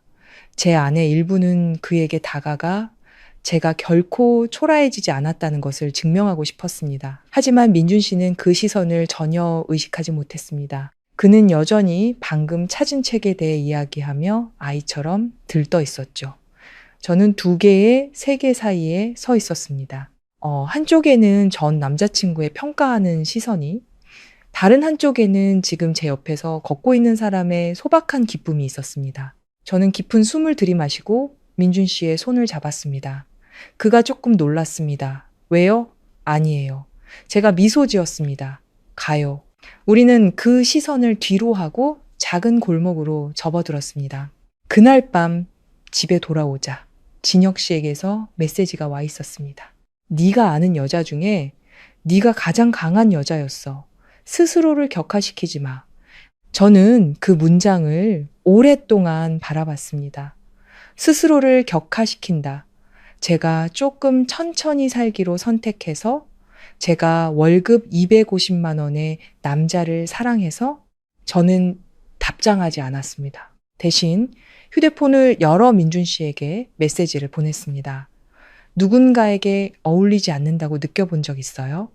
메시지를 보내고 제 손이 미세하게 떨리는 것을 느꼈습니다. 잠시 후 그에게서 전화가 왔습니다. 지연 씨, 무슨 생각해요? 그냥 제가 다른 세계로 들어선 것 같은데 누군가는 그 모습을 동정의 눈으로 쳐다보는 것 같아서요. 남준 씨는 잠시 침묵했습니다. 지연 씨는 제가 불쌍해요? 그가 물었습니다. 절대로요. 제가 바로 대답했습니다. 그렇다면 다른 사람의 시선은 중요하지 않아요. 저는 그들에게 인정받기 위해 사는 게 아니니까요. 저는 의자의 등을 기대고 눈을 감았습니다. 하지만 저는 그렇게 살아왔어요. 모두에게 제가 성공했다는 걸 인정받고 싶었어요. 그럼 지금은요. 지금은 그저 평온해지고 싶어요. 전화기 저편에서 민준 씨가 작게 웃었습니다. 그거면 충분해요. 그가 책장을 넘기는 소리가 들렸습니다. 지연아. 그가 부드럽게 불렀습니다. 네. 만약 언젠가 지치면 그냥 말해요. 지연 씨가 제게 무언가를 증명할 필요는 없으니까요. 저는 입술을 깨물었습니다. 눈물이 조용히 흘러내렸습니다. 어쩌면 제가 지난 몇 년간 찾아 헤맨 것은 누군가의 존경이 아니라 제가 약해져도 괜찮다고 말해주는 한 사람이었을지도 모릅니다. 다음 날, 저는 평소처럼 피트니스 센터에 갔습니다. 직원이 두 번째 지점도 매수 희망자가 나타났다고 보고했습니다. 저는 책상 위의 계약서를 보며 마음이 이상하게 평온해지는 것을 느꼈습니다. 더 이상 도망치기 위해 파는 것이 아니었습니다. 제가 그렇게 선택했기 때문이었죠. 점심때 저는 도서관에 들렀습니다. 민준 씨는 한 무리의 학생들에게 고서 복원 기술을 가르치고 있었습니다. 그는 천천히 인내심 있는 눈빛으로 설명하고 있었죠. 저는 문에 서서 그를 바라보며 문득 자랑스러움을 느꼈습니다. 그가 부자라서가 아니라 그가 자기 자신으로 살고 있었기 때문입니다. 강의가 끝나고 그가 저를 발견하자 익숙한 미소를 지었습니다. 언제 왔어요? 당신이 아주 가치 있는 사람이라는 걸 확인하기에 충분한 시간 동안요. 제가 농담하자 그가 웃음을 터뜨렸습니다. 얼마나 가치 있는데요? 이제 가격 매기지 않기로 했어요. 그는 저를 바라봤고 그의 눈빛이 부드러워졌습니다. 제가 가까이 다가가 작게 말했습니다. 제가 당신을 선택한 건 당신이 다른 사람과 달라서가 아니에요. 당신 옆에 있으면 제가 다른 누군가가 될 필요가 없기 때문이에요. 민준 씨는 몇 초간 말이 없었습니다. 정말이에요? 그가 작게 물었습니다. 네, 저는 고개를 끄덕였습니다. 처음으로 두려움 없이 그 말을 했습니다. 앞으로 많은 시련이 있을 것이고 의심의 눈초리도 여전하겠죠. 하지만 저는 더 이상 두려워서 도망치지 않는다는 것을 알았습니다. 저는 믿기 때문에 나아가고 있었습니다. 제가 당신을 선택했다고 말한 후 모든 것이 순조로울 줄 알았습니다. 하지만 인생은 결코 작은 시련만으로 사람을 시험하지 않았습니다. 어느 날 저녁 제가 피트니스 센터에서 서류를 정리하고 있는데 갑자기 전화가 울렸습니다. 민준 씨였습니다. 저는 바로 전화를 받았습니다. 전화기 저편의 그의 목소리는 평소의 차분함과는 달리 다급했습니다. 지연 씨, 어머니가 쓰러지셨어요. 지금 병원 응급실로 가고 있어요. 심장이 쿵 내려앉았습니다. 어디에요? 제가 바로 갈게요. 아니에요. 괜찮아요. 지연 씨는 오지 않아도 갈게요. 제가 그의 말을 잘랐습니다. 저는 옷도 갈아입지 못한 채 얇은 재킷만 걸치고 차로 달려갔습니다. 가는 내내 머릿속은 텅 비었고 오직 심장 소리만 요란하게 울렸습니다. 제가 도착했을 때 민준 씨는 응급실 앞에 앉아 있었습니다. 벽에 등을 기댄 채 두 손을 깍지 끼고 있었죠. 하얀 병원 조명이 그의 얼굴에 비쳐 피로감을 더욱 뚜렷하게 만들었습니다. 제가 가까이 다가갔습니다. 어떻게 됐어요?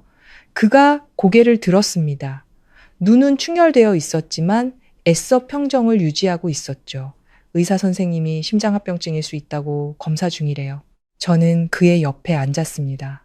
아무 말 없이 그저 조용히 그의 손을 잡았습니다.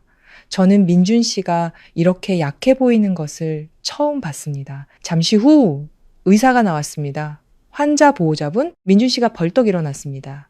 네, 저요. 위험한 상황은 넘겼지만 며칠간 입원해서 경과를 지켜봐야 합니다. 입원 수속 밟아주세요. 민준 씨는 안도의 한숨을 내쉬었지만 그의 어깨는 여전히 굳어 있었습니다. 우리는 함께 병실로 들어갔습니다. 그의 어머니는 침대에 누워 계셨습니다. 얼굴은 창백했지만 의식은 돌아온 상태였죠. 아들, 어머니가 작게 부르셨습니다. 네, 엄마, 저 여기 있어요. 민준 씨가 허리를 숙였습니다. 저는 뒤에 서서 작게 인사했습니다. 안녕하세요, 어머님. 어머니는 저를 보시며 온화한 눈빛으로 말씀하셨습니다. 네가 지연이구나. 제가 고개를 끄덕이자 어머니가 작게 말씀하셨습니다. 내가 너희 둘을 힘들게 했구나. 민준 씨가 서둘러 고개를 저었습니다. 엄마, 그런 말씀 마세요.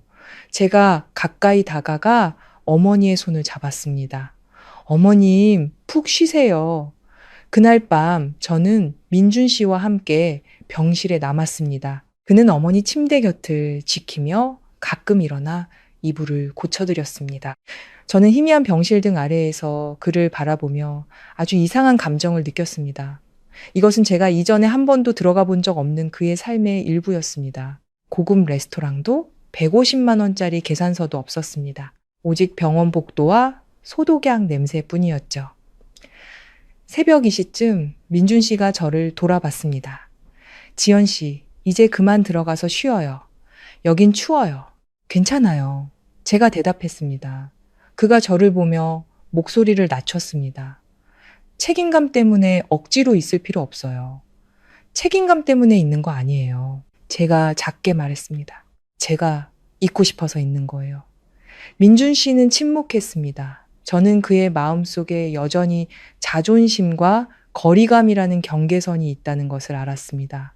새벽녘에 저는 복도로 나와 비서에게 전화를 걸었습니다. 박 실장, 병원 원무과에 내 이름으로 500만 원 정도 입금해줘요.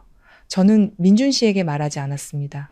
하지만 그가 수납 창고에 갔을 때 직원은 이미 선납이 되었다고 말했습니다. 그는 돌아와 저를 쳐다봤습니다.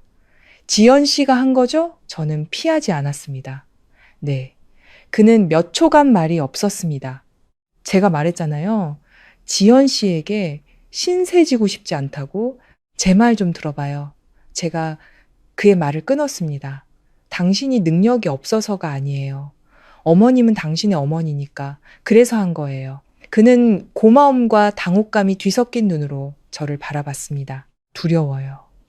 그가 작게 말했습니다.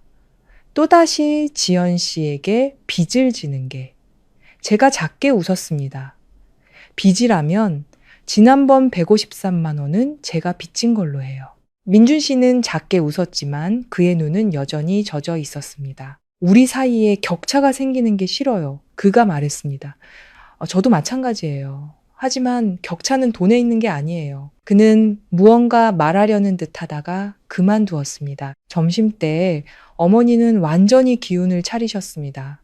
어머니는 제 손을 잡으셨습니다. 그 애를 너무 나무라지 마라. 어머니가 작게 말씀하셨습니다. 어릴 때부터 자존심이 강해서 누구 도움받는 걸 싫어했어. 알아요, 어머님. 제가 미소 지었습니다. 어머니는 저를 오랫동안 바라보셨습니다. 두렵지 않니? 어머니가 물으셨습니다. 뭐가요? 부유하지 않은 집안과 가족이 되는 게, 저는 고개를 저었습니다. 저는 아주 부유하게 살았지만 항상 부족하다고 느꼈어요. 어머니가 작게 웃으셨습니다. 부자든 가난하든 그게 중요한 게 아니야. 중요한 건 두 사람이 함께할 의지가 있느냐지. 그 말에 저는 잠시 멍해졌습니다. 오후에 민준 씨는 저를 병원 입구까지 배웅했습니다. 고마워요, 지연 씨. 그가 말했습니다. 그런 말 하지 마세요. 예전엔 지연 씨 옆에 있으면 항상 제가 뒤처진다고 느낄 거라고 생각했어요. 하지만 오늘은 제가 혼자가 아니라고 느꼈어요. 저는 그를 바라보며 마음이 부드러워지는 것을 느꼈습니다. 당신은 한 번도 뒤처진 적 없어요. 다만 제가 너무 멀리 서 있었을 뿐이에요. 민준 씨가 제 손을 잡았습니다. 앞으로 더 힘든 일이 있을지도 몰라요. 돈, 가족, 일 문제들 알아요. 제가 고개를 끄덕였습니다. 하지만 더 이상 물러서고 싶지 않아요. 그가 제 손을 가볍게 쥐었습니다. 그 순간 저는 깨달았습니다. 사랑이란 비싼 저녁 식사도 거창한 약속도 아니라는 것을. 사랑이란 병원 복도에 나란히 앉아 있으면서도 서로 멀게 느껴지지 않는 것이었습니다. 그날 밤 아주 늦게 집에 돌아오자 엄마가 거실에서 기다리고 계셨습니다. 어떻게 됐니?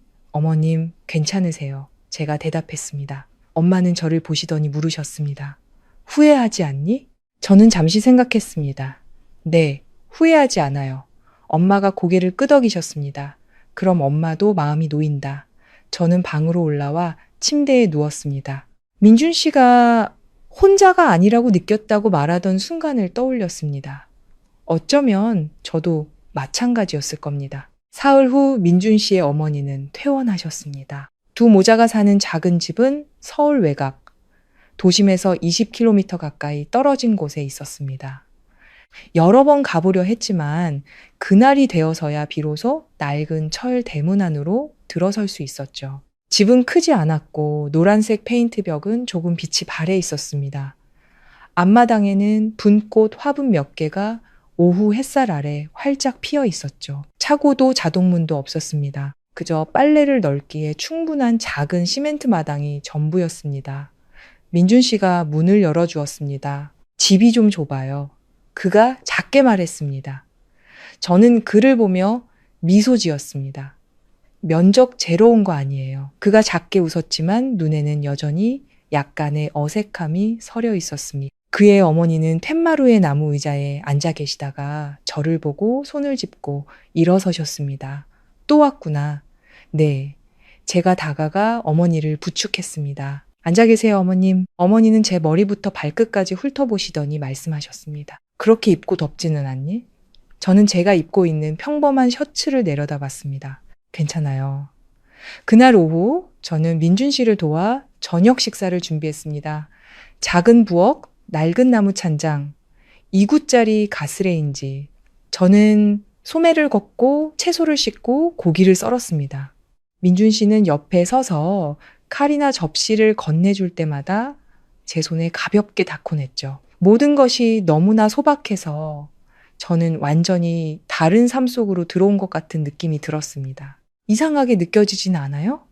제가 채소를 볶고 있을 때 민준 씨가 물었습니다. 뭐가요? 큰 집에서 살다가 이런 곳에 오니 저는 잠시 손을 멈췄다가 대답했습니다. 이상하긴 하죠. 하지만 부족해서 이상한 게 아니에요. 그가 저를 기다리는 눈빛으로 바라봤습니다. 여기엔 사람 사는 소리가 있어서 이상해요. 제가 작게 말했습니다. 민준 씨는 침묵했습니다. 저녁 식사는 작은 거실에서 이루어졌습니다. 낡은 나무, 식탁, 생선조림, 채소국, 계란말이 같은 소박한 음식들. 어머니는 제게 반찬을 집어주셨습니다. 많이 먹어라. 내 집처럼 좋은 건 없지만 저는 미소 지었습니다. 어머님 그런 말씀 마세요. 여기엔 저희 집에 없는 게 있어요. 그게 뭔데? 어머니가 물으셨습니다. 정컹이요. 그 말에 식탁에 모두가 몇 초간 조용해졌습니다. 식사 후 저는 민준 씨와 함께 설거지를 했습니다. 설거지를 마치고 보니 그가 문에 기댄 채 마당을 내다보고 있었습니다. 무슨 생각해요? 제가 묻자 그가 대답했습니다. 만약 언젠가 지연 씨가 정말 이곳에서 살게 된다면 과연 견딜 수 있을까 생각하고 있었어요. 제가 가까이 다가갔습니다. 미래는 어떻게 될지 모르겠어요. 하지만 더 이상 도망치고 싶지 않다는 건 알아요. 민준 씨가 저를 돌아봤습니다. 예전엔 지연 씨를 사랑하려면 돈을 정말 많이 벌어야 한다고 생각했어요. 지연 씨만큼 혹은 그보다 더 많이요. 그가 천천히 말을 이었습니다. 하지만 병원에서의 일을 겪고 나서 돈으로 잴 수 없는 것들이 있다는 걸 깨달았어요. 저는 그를 바라봤습니다. 제가 당신을 바꾸고 싶지 않아요. 저는 당신의 일도, 당신이 한 장 한 장 책을 수선할 때의 그 인내심도 사랑해요. 그가 작게 웃었습니다. 그럼 우리 사이의 격차는요, 제가 좁히는 법을 배울게요. 그날 밤 제가 돌아가려 할 때 어머니가 저를 부르셨습니다. 이리 와서 앉아보렴. 저는 어머니 옆 나무 의자에 앉았습니다. 내가 솔직하게 물어보마. 어머니는 저를 똑바로 바라보셨습니다. 정말 깊이 생각해 본 거니? 네, 어머님. 너는 그 애보다 가진 게 훨씬 많았잖니. 아깝지 않아? 저는 잠시 생각했습니다. 예전엔 안전해지려면 많은 것이 필요하다고 생각했어요. 하지만 이제는 안전함이 돈에서 오는 게 아니라는 걸 깨달았어요. 어머니는 저를 오랫동안 바라보셨습니다. 그 애는 자존심이 강한 아이야. 그 애 마음에 상처 주지 말아라. 제가 고개를 끄덕였습니다. 더 이상 누구에게도 상처 주고 싶지 않아요. 제가 대문을 나설 때 민준 씨가 따라왔습니다. 지연 씨. 그가 불렀습니다. 네, 지연 씨에게 호화로운 삶을 약속할 수는 없어요. 호화로운 삶은 필요 없어요. 하지만 지연 씨가 혼자 울게 내버려 두지는 않겠다고 약속할 수 있어요.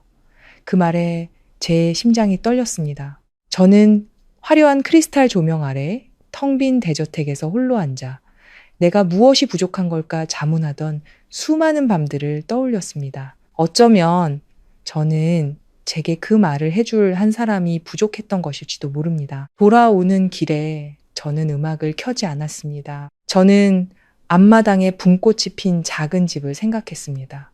아들이 돌아오길 기다리던 그의 어머니를 생각했습니다. 조심스럽게 채소를 썰던 민준 씨의 손을 생각했습니다. 집에 도착하니 엄마가 TV를 보고 계셨습니다. 어딜 갔다가 이제 오니? 엄마가 물으셨습니다. 민준 씨 집에 다녀왔어요. 엄마는 TV를 끄고 저를 바라보셨습니다. 어땠니? 더 이상 두렵지 않다고 느꼈어요. 엄마는 한숨을 쉬셨습니다. 엄마는 그냥 네가 손해볼까봐 걱정돼서 그래. 감정은 거래가 아니잖아요. 제가 부드럽게 대답했습니다. 엄마는 침묵하셨습니다. 넌 풍족하게 사는데 익숙해졌어. 한 사람 때문에 부족하게 사는 건 원치 않는다. 엄마가 말을 이으셨습니다. 저는 엄마 옆에 앉았습니다. 엄마, 저에게 가장 큰 결핍은 돈이 아니었어요. 엄마는 저를 보셨고 그 눈빛이 부드러워졌습니다. 그날 밤 저는 방으로 올라와 옷장을 열었습니다. 값비싼 드레스들은 여전히 그곳에 걸려 있었지만 더 이상 예전처럼 중요하게 느껴지지 않았습니다. 저는 휴대폰을 열어 민준 씨에게 메시지를 보냈습니다. 오늘 저는 새로운 책의 첫 장을 넘긴 것 같아요. 그가 바로 답장했습니다. 새로운 책이 아니라 제자리에 맞게 잘 수선된 책이겠죠. 저는 웃음을 터뜨렸습니다.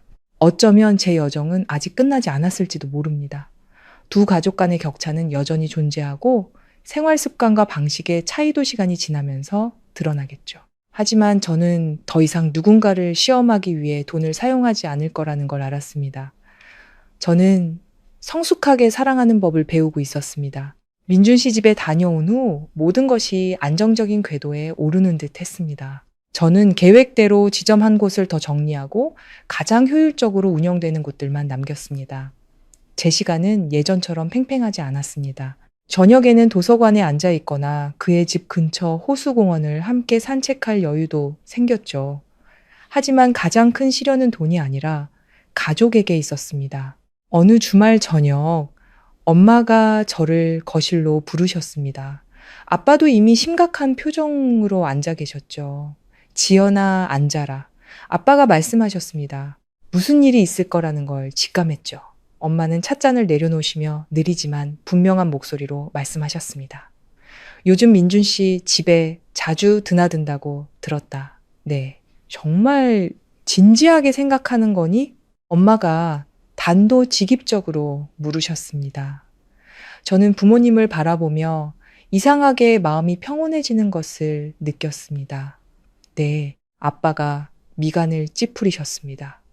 정말 깊이 생각해 본 거냐? 결혼은 감정만으로 하는 게 아니야. 알아요. 제가 대답했습니다. 엄마가 말을 이으셨습니다. 부집안 차이가 너무 커. 넌 이렇게 사는데 익숙한데 나중에 그 집에 가서 견딜 수 있겠니? 저는 깊게 숨을 들이마셨습니다. 제 삶을 포기할 생각은 없어요. 하지만 차이 때문에 제가 믿는 사람을 포기하고 싶지도 않아요. 아빠는 한참 침묵하시더니 말씀하셨습니다. 네가 남편보다 돈을 더 많이 벌게 될 텐데 그건 생각해 봤니? 남들이 수군거릴 텐데 견딜 수 있겠어? 제가 옅게 미소 지었습니다. 그건 이미 오래전부터 견뎌왔어요. 엄마가 고개를 저으셨습니다. 다르지. 연애할 땐 쉽지만 결혼하고 나면 모든 게 복잡해져. 복잡하게 만드니까 복잡해지는 것. 방 안에는 침묵이 흘렀습니다. 아빠는 그 어느 때보다 깊은 눈으로 저를 바라보셨습니다. 너 한 번 이혼한 경험이 있잖니. 아빠 엄마는 네가 성급하게 결정하는 걸 원치 않는다. 제가 작게 고개를 끄덕였습니다. 성급하지 않아요. 그저 더 이상 도망치고 싶지 않을 뿐이에요. 엄마는 저를 보셨고 그 눈빛은 한결 부드러워져 있었습니다. 민준 씨는 네가 이혼한 거 아니? 엄마가 물으셨습니다. 알아요. 그런데도 괜찮다고 하더냐? 그는 제 과거를 심판하기 위해 묻지 않았어요. 아빠는 한숨을 쉬셨습니다. 반대하지는 않겠다. 하지만 그 애를 한 번 더 만나봐야겠다. 저는 그것이 의심 때문이 아니라 걱정 때문이라는 것을 알았습니다. 다음 날 저녁, 저는 이 일을 민준 씨에게 이야기했습니다. 그는 잠시 침묵하더니 말했습니다. 준비됐어요. 부담스럽지 않아요? 제가 묻자 그가 옅게 웃었습니다. 부담스럽죠. 하지만 지연 씨가 양쪽에서 힘들어하는 건 원치 않아요. 두 번째 만남은 저희 집 거실에서 이루어졌습니다. 더 이상 따뜻한 저녁 식사는 없었고 오직 찻상과 질문만이 있었습니다. 아빠는 민준 씨를 오랫동안 바라보셨습니다. 미래에 대한 계획이 있나? 아빠가 물으셨습니다. 지금 하는 일을 계속하고 싶습니다. 그리고 가능하다면 학생들을 위해 무료로 고서 복원 강의를 열고 싶습니다. 민준 씨가 대답했습니다. 수입은 그대로겠군. 아빠가 다시 물으셨습니다. 외부 프로젝트를 받으면 조금은 늘어날 수 있습니다. 그가 솔직하게 말했죠. 엄마가 끼어드셨습니다. 우리 지연이를 지켜줄 능력이 있다고 생각하나? 민준 씨는 저를 잠시 돌아본 뒤 다시 부모님을 향해 말했습니다. 지금처럼 풍족한 삶을 약속드릴 수는 없습니다. 하지만 지연 씨가 혼자 모든 짐을 지게 하지는 않겠습니다. 그 말에 저는 목이 메었습니다. 아빠가 다시 물으셨습니다.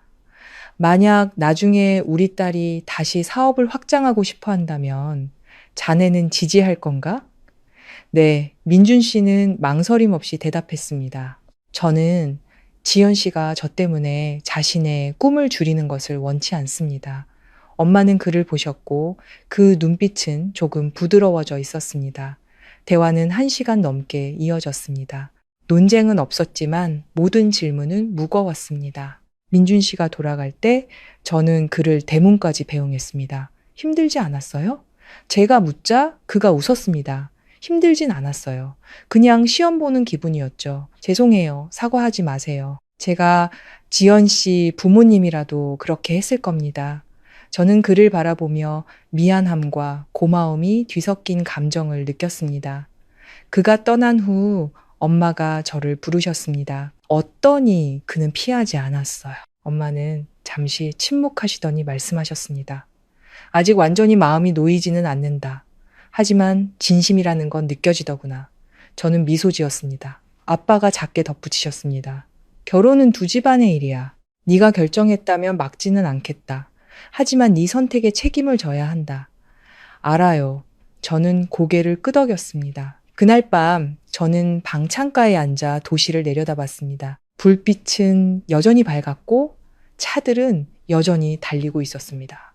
제 삶은 크게 변하지 않았지만 마음속은 달라져 있었습니다. 저는 100만 원짜리 랍스터를 시켜 월급 250만 원의 남자를 시험했던 첫날 밤을 떠올렸습니다. 만약 그때 누군가 제가 부모님 앞에서 그 선택을 변호하게 될 거라고 말했다면 아마 저는 웃었을 겁니다. 하지만 오늘 저는 웃지 않았습니다. 저는 사랑이 충동이 아니라는 것을 깨달았습니다. 사랑이란 다른 사람의 시선에도 불구하고 반복되는 작은 결정들의 연속이었습니다. 휴대폰이 울렸습니다. 민준 씨의 메시지였죠. 저 괜찮아요. 지연 씨 걱정하지 마세요. 제가 답장했습니다. 걱정하는 게 아니라 당신이 지칠까 봐 그래요. 지연 씨를 위해서라면 지쳐도 괜찮아요. 저는 미소 지었습니다. 마음이 부드러워졌죠. 앞으로의 길에 여전히 맞춰가야 할 차이점들이 있을 겁니다. 돈 문제로 가치관의 차이로 다툴 때도 있겠죠. 하지만 저는 처음으로 더 이상 누군가를 시험할 생각을 하지 않았습니다. 저는 누군가와 함께 시련을 헤쳐나가는 법을 배우고 있었습니다. 민준 씨와 부모님의 두 번째 만남 이후 모든 것이 이상할 정도로 조용해졌습니다. 더 이상 쏟아지는 질문도 날카로운 시선도 없었습니다. 하지만 저는 그 침묵이 끝이 아니라 새로운 시작을 위한 과도기라는 것을 알았습니다. 저는 계획대로 지점한 곳을 더 매각하는 절차를 마무리했습니다. 그곳은 제가 이혼 후 처음으로 확장했던 곳이었죠. 그것은 제가 누구의 도움 없이도 홀로 설 수 있다는 증거였습니다. 간판을 내리는 날, 저는 익숙한 유리 건물 앞에 조용히 서 있었습니다. 직원들은 다른 지점으로 옮겼고 집기들도 거의 다 치워져 텅 빈 공간만 남아 있었습니다. 안으로 들어서자 네 개의 벽 사이로 제 발소리가 울려 퍼졌고 제 마음도 텅 빈 것처럼 느껴졌습니다. 이곳은 제가 아픔을 잊기 위해 일에만 매달렸던 곳, 누구도 나를 무시하지 못하도록 더 성공해야 한다고 다짐했던 곳이었습니다. 그런 곳을 오늘 제 손으로 닫고 있었습니다. 휴대폰이 울렸습니다. 어디예요? 민준 씨의 메시지였죠. 예전에 있던 지점이요. 기다려요. 단 2글자였지만 저는 더 이상 혼자가 아니라고 느꼈습니다. 20분쯤 후 그가 문 앞에 나타났습니다. 여전히 평범한 흰 셔츠에 익숙한 천 가방을 메고 있었죠. 그는 안으로 들어와 주위를 둘러봤습니다. 괜찮아요? 저는 고개를 끄덕였지만 목이 약간 메었습니다. 여기에 사람이 정말 많았어요. 이런 곳을 2~3개 더 가지면 제가 만족할 수 있을 거라고 생각했죠. 지금은요, 민준 씨가 물었습니다. 제 가치를 느끼기 위해 그렇게 많은 것이 필요하지 않다는 걸 깨달았어요. 그는 제 곁으로 다가와 한 걸음 떨어진 곳에 섰습니다. 아쉽지는 않아요? 아쉬워요.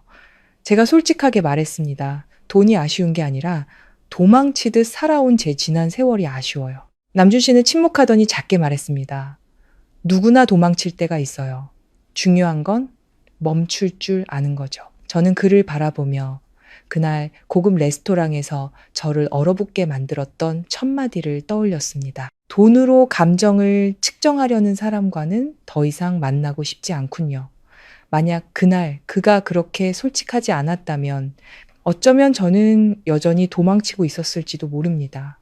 민준 씨, 제가 작게 불렀습니다. 네. 만약 언젠가 제가 다시 사업을 확장하고 싶어 하고 예전처럼 일에만 매달린다면 두렵지 않겠어요? 그는 잠시 생각했습니다. 저는 지연 씨가 두려움 때문에 일하는 것만 두려워요. 열정 때문에 하는 일이라면 저는 지지할 겁니다. 저는 미소 지었습니다. 우리는 텅 빈 공간에 서 있었습니다. 저녁 햇살이 커다란 유리창을 통해 들어와 바닥에 긴 빗줄기를 만들었습니다. 갑자기 민준 씨가 말했습니다. 지연 씨, 혹시 같이 사는 것에 대해 생각해 본 적 있어요? 저는 잠시 멈칫했습니다. 당장 결혼하자는 건 아니에요. 다만 진지하게 생각하고 있다면 한 공간에서 함께 살아가는 방법에 대해 생각해 봐야 한다고 생각해요. 저는 이것이 더 이상 도서관에서의 데이트도 병원 복도에서 손을 잡는 것도 아닌 더 현실적인 단계라는 것을 알았습니다. 제가 당신 집으로 들어가길 원해요? 제가 물었습니다. 민준 씨는 고개를 저었습니다. 저는 지연 씨가 모든 것을 버리길 원치 않아요. 하지만 어머니를 계속 혼자 두는 것도 원치 않아요. 저는 침묵했습니다. 2집 사이의 거리는 단지 20km가 아니었습니다. 그것은 30여 년간 형성된 습관과 삶의 방식, 그 모든 것이었습니다. 이 빌라를 팔 수도 있어요. 제가 천천히 말했습니다. 당신 집 근처로 이사 가는 걸로요. 민준 씨는 놀란 눈으로 저를 바라봤습니다. 지연 씨, 저 때문에 무언가를 하지는 마세요. 당신 때문이 아니에요. 제가 더 이상 이렇게 넓은 집에서 살고 싶지 않기 때문이에요. 그가 더 가까이 다가왔습니다. 저는 지연 씨가 희생하는 걸 원치 않아요. 저도 당신이 열등감을 느끼는 건 원치 않아요. 제가 단호하게 말하자 그가 침묵했습니다. 잠시 후 그가 작게 말했습니다. 저는 돈 때문에 열등감을 느끼는 게 아니에요. 단지 지연 씨가 손해를 볼까봐 두려울 뿐이에요. 저는 너무 오랫동안 혼자 살면서 이미 충분히 손해를 봤어요. 제가 엿개미 소짓자 분위기가 부드러워졌습니다. 그날 밤 저는 평소보다 늦게 집에 돌아왔습니다. 엄마는 여전히 기다리고 계셨죠. 또 민준 씨 만나고 왔니? 엄마가 물으셨습니다. 네, 지점 하나 더 정리했단 얘기 들었다. 네. 엄마는 저를 오랫동안 바라보셨습니다. 후회하지 않니? 저는 잠시 생각했습니다. 아니요. 그냥 제 삶을 다시 정리하고 있는 기분이에요. 엄마는 한숨을 쉬셨습니다. 앞으로는 어떻게 할 셈이니? 천천히요. 성급하게 결정하고 싶지 않아요. 엄마는 침묵하시더니 갑자기 말씀하셨습니다. 네가 진심이라면 엄마는 더 이상 막지 않으마. 저는 놀라서 엄마를 쳐다봤습니다. 하지만 이건 기억해라. 결혼이 구원은 아니야. 사랑한다고 해서 모든 차이점이 사라질 거라고 생각하지 마라. 알아요. 저는 고개를 끄덕였습니다. 그날 밤 저는 베란다에 오랫동안 서 있었습니다. 저는 서울 외곽의 작은 집을, 아들을 기다리던 그의 어머니를 생각했습니다. 햇살이 비치던 보건실을, 그리고 방금 간판을 내린 텅 빈 피트니스 센터를 생각했습니다. 저는 더 이상 100만 원짜리 랍스터를 시켜 남자를 시험하던 여자가 아니었습니다. 저는 제 자신을 시험하는 더 큰 선택 앞에 서 있었습니다. 휴대폰이 울렸습니다. 무슨 생각해요? 민준 씨의 메시지였죠. 만약 그날 당신이 그 말을 하지 않았다면 저는 아마 여전히 그 고급 레스토랑에 앉아 있었을 거라고 생각했어요. 무슨 말이요? 계산하고 나서 당신이 했던 말이요. 잠시 후 그가 답장했습니다. 저는 그냥 제가 믿는 것을 말했을 뿐이에요. 저는 미소 지었습니다. 어쩌면 사랑이란 나를 불편하게 만들지만 결국 다른 문을 열어주는 한마디에서 시작되는 것일지도 모릅니다. 저는 깊은 숨을 내쉬었습니다. 마음은 더 이상 혼란스럽지 않았습니다. 그의 가을은 예년보다 늦게 찾아왔습니다. 계획했던 마지막 지점의 매각을 마친 후 제 삶은 몇몇 사람들이 예상했던 것처럼 무너지지 않았습니다. 오히려 저는 생각하고 살아가고 예전에는 항상 피했던 것들을 마주할 더 많은 시간을 갖게 되었습니다. 어느 날 아침 제가 민준 씨와 함께 도서관에 앉아 있는데 그가 제 앞에 갈색 표지의 노트를 내려놓았습니다. 한번 열어보세요. 저는 한 장 한 장 넘겼습니다. 안에는 가난한 학생들을 위해 무료로 고서 복원 강의를 열겠다는 그의 계획이 손으로 적혀 있었습니다. 비용, 장소, 수업 횟수까지 상세하게 계획되어 있었죠. 정말 하실 생각이군요? 제가 물었습니다. 네. 그가 고개를 끄덕였습니다. 오래전부터 생각해 왔지만 예전에는 유지할 돈이 없을까봐 두려웠어요. 제가 말을 꺼내려 하자 그가 작게 고개를 저었습니다. 지연 씨의 투자는 필요 없어요. 저는 지연 씨의 믿음이 필요해요. 저는 그를 보며 저도 모르게 미소 지었습니다. 우리가 처음 만난 날 기억해요? 제가 물었습니다. 기억하죠. 그가 웃었습니다. 100만 원짜리 랍스터. 저는 웃음을 터뜨렸지만 마음속에는 따뜻함이 차올랐습니다. 예전에는 돈이 모든 것을 측정하는 잣대라고 생각했어요. 지금은 믿음이야말로 사람을 곁에 머물게 하는 것이라고 생각해요. 민준 씨는 대답 대신 제가 이미 익숙해진 평온하지만 깊은 눈으로 저를 바라봤습니다. 일주일 후 두 집안은 미래를 논의하기 위해 다시 공식적으로 만났습니다. 더 이상 날카로운 질문은 없었고 진솔한 대화만이 오갔습니다. 아빠는 민준 씨를 보시며 평소보다 더 낮은 목소리로 말씀하셨습니다. 자네, 정말 우리 딸과 함께할 자신이 있나? 우리 딸은 개성이 강하고 스스로 결정하는 데 익숙한 아이야. 민준 씨는 망설임 없이 대답했습니다. 알고 있습니다, 아버님. 그리고 저는 그 점을 존중합니다. 엄마는 저를 돌아보셨습니다. 너는 정말 깊이 생각해 본 거니? 저는 엄마를 보고 그리고 그 옆에서 조용히 지켜보고 계신 민준 씨의 어머니를 봤습니다. 저는 넓은 집에서 마음이 텅 빈 채로 살고 싶지 않아요. 저를 기다려주는 사람이 있는 곳에서 살고 싶어요. 엄마는 한참 침묵하시더니 작게 고개를 끄덕이셨습니다. 그렇다면 엄마는 더 이상 막지 않으마. 그 순간 저는 울지 않았습니다. 다만 몇 년 동안 짊어지고 있던 무거운 짐을 내려놓은 것처럼 마음이 가벼워졌습니다. 약혼식은 민준 씨의 집에서 소박하게 치러졌습니다. 과시도 사치도 없이 오직 소박한 예물과 과일, 그리고 양가 가족들의 웃음소리만 있었습니다. 저는 그다지 화려하지 않은 옅은 색의 한복을 입었습니다. 익숙한 철 대문을 들어설 때 더 이상 처음 왔을 때처럼 낡게 느껴지지 않았습니다. 따뜻하게 느껴졌죠? 민준 씨의 어머니는 제 손을 잡으셨습니다. 이제부터 네가 이 집에 오는 건 부잣집 며느리니 뭐니 그런 게 아니야. 그저 서로에게 좋은 사람으로 살면 되는 거다. 네, 어머님. 제가 작게 대답했습니다. 민준 씨는 옆에 서서 저를 보며 눈을 반짝였습니다. 커다란 다이아몬드 반지도 꽃으로 뒤덮인 길도 없었지만 저는 충분하다고 느꼈습니다. 식이 끝난 후 저와 민준 씨는 툇마루에 나란히 앉았습니다. 두렵지 않아요? 그가 물었습니다. 여전히 두려워요. 제가 솔직하게 말했습니다. 서로의 다름이, 부딪힘이, 그리고 언젠가 제가 예전의 생각으로 돌아갈까봐 두려워요. 민준 씨가 옅게 웃었습니다. 만약 지연 씨가 예전의 생각으로 돌아가면 제가 상기시켜 줄게요. 어떻게요? 국밥 한 그릇으로요. 그가 대답했습니다. 저는 웃음을 터뜨렸습니다. 그 후의 삶은 동화가 아니었습니다. 아침 일찍부터 원격으로 회사 일을 처리해야 하는 날도 있었고, 저는 빠른 결정을, 그는 신중한 접근을 선호해서 논쟁하는 날도 있었습니다. 때로는 무의식적으로 비교하다가 스스로에게 놀라기도 했습니다. 하지만 그럴 때마다 저는 그해 그 고급 레스토랑에서의 저녁을 떠올렸습니다.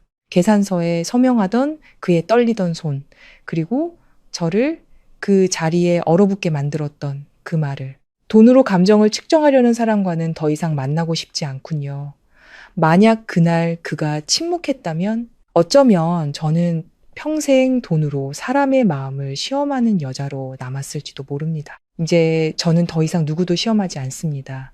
저는 듣는 법을, 그리고 천천히 가는 법을 배우고 있습니다.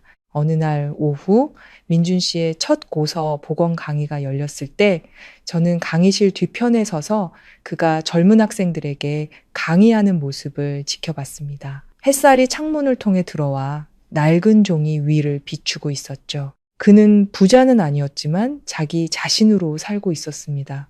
제가 가까이 다가가 작게 말했습니다. 예전에는 성공이란 다른 사람보다 돈이 더 많은 것이라고 생각했어요. 남준 씨가 미소 지었습니다. 지금은 성공이란 더 이상 아무것도 증명할 필요가 없는 상태라고 생각해요. 그가 저를 보았습니다. 그의 눈빛은 부드러웠습니다. 그럼 지연 씨는 이제 자신의 책을 다 수선한 셈이네요. 제가 고개를 저었습니다.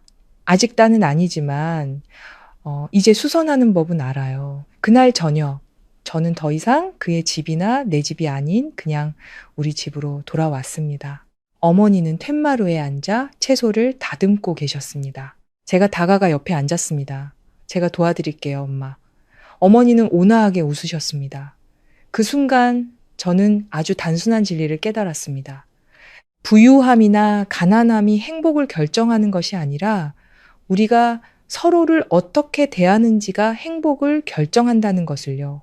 저는 한때 고급 세단을 몰고 맞선에 나갔고 월급 250만 원의 남자를 시험하기 위해 일부러 100만 원짜리 랍스터를 주문했습니다. 결국 시험대에 오른 것은 바로 저 자신이었습니다. 그리고 저는 낡은 잣대를 버리기로 선택했습니다. 차분하고 성찰적인 음악. 시청자 여러분, 때로는 떠들썩하거나 극적인 충격 없이도 우리를 오랫동안 침묵하게 만드는 이야기들이 있습니다. 지연 씨와 민준 씨의 이야기가 바로 그런 이야기입니다.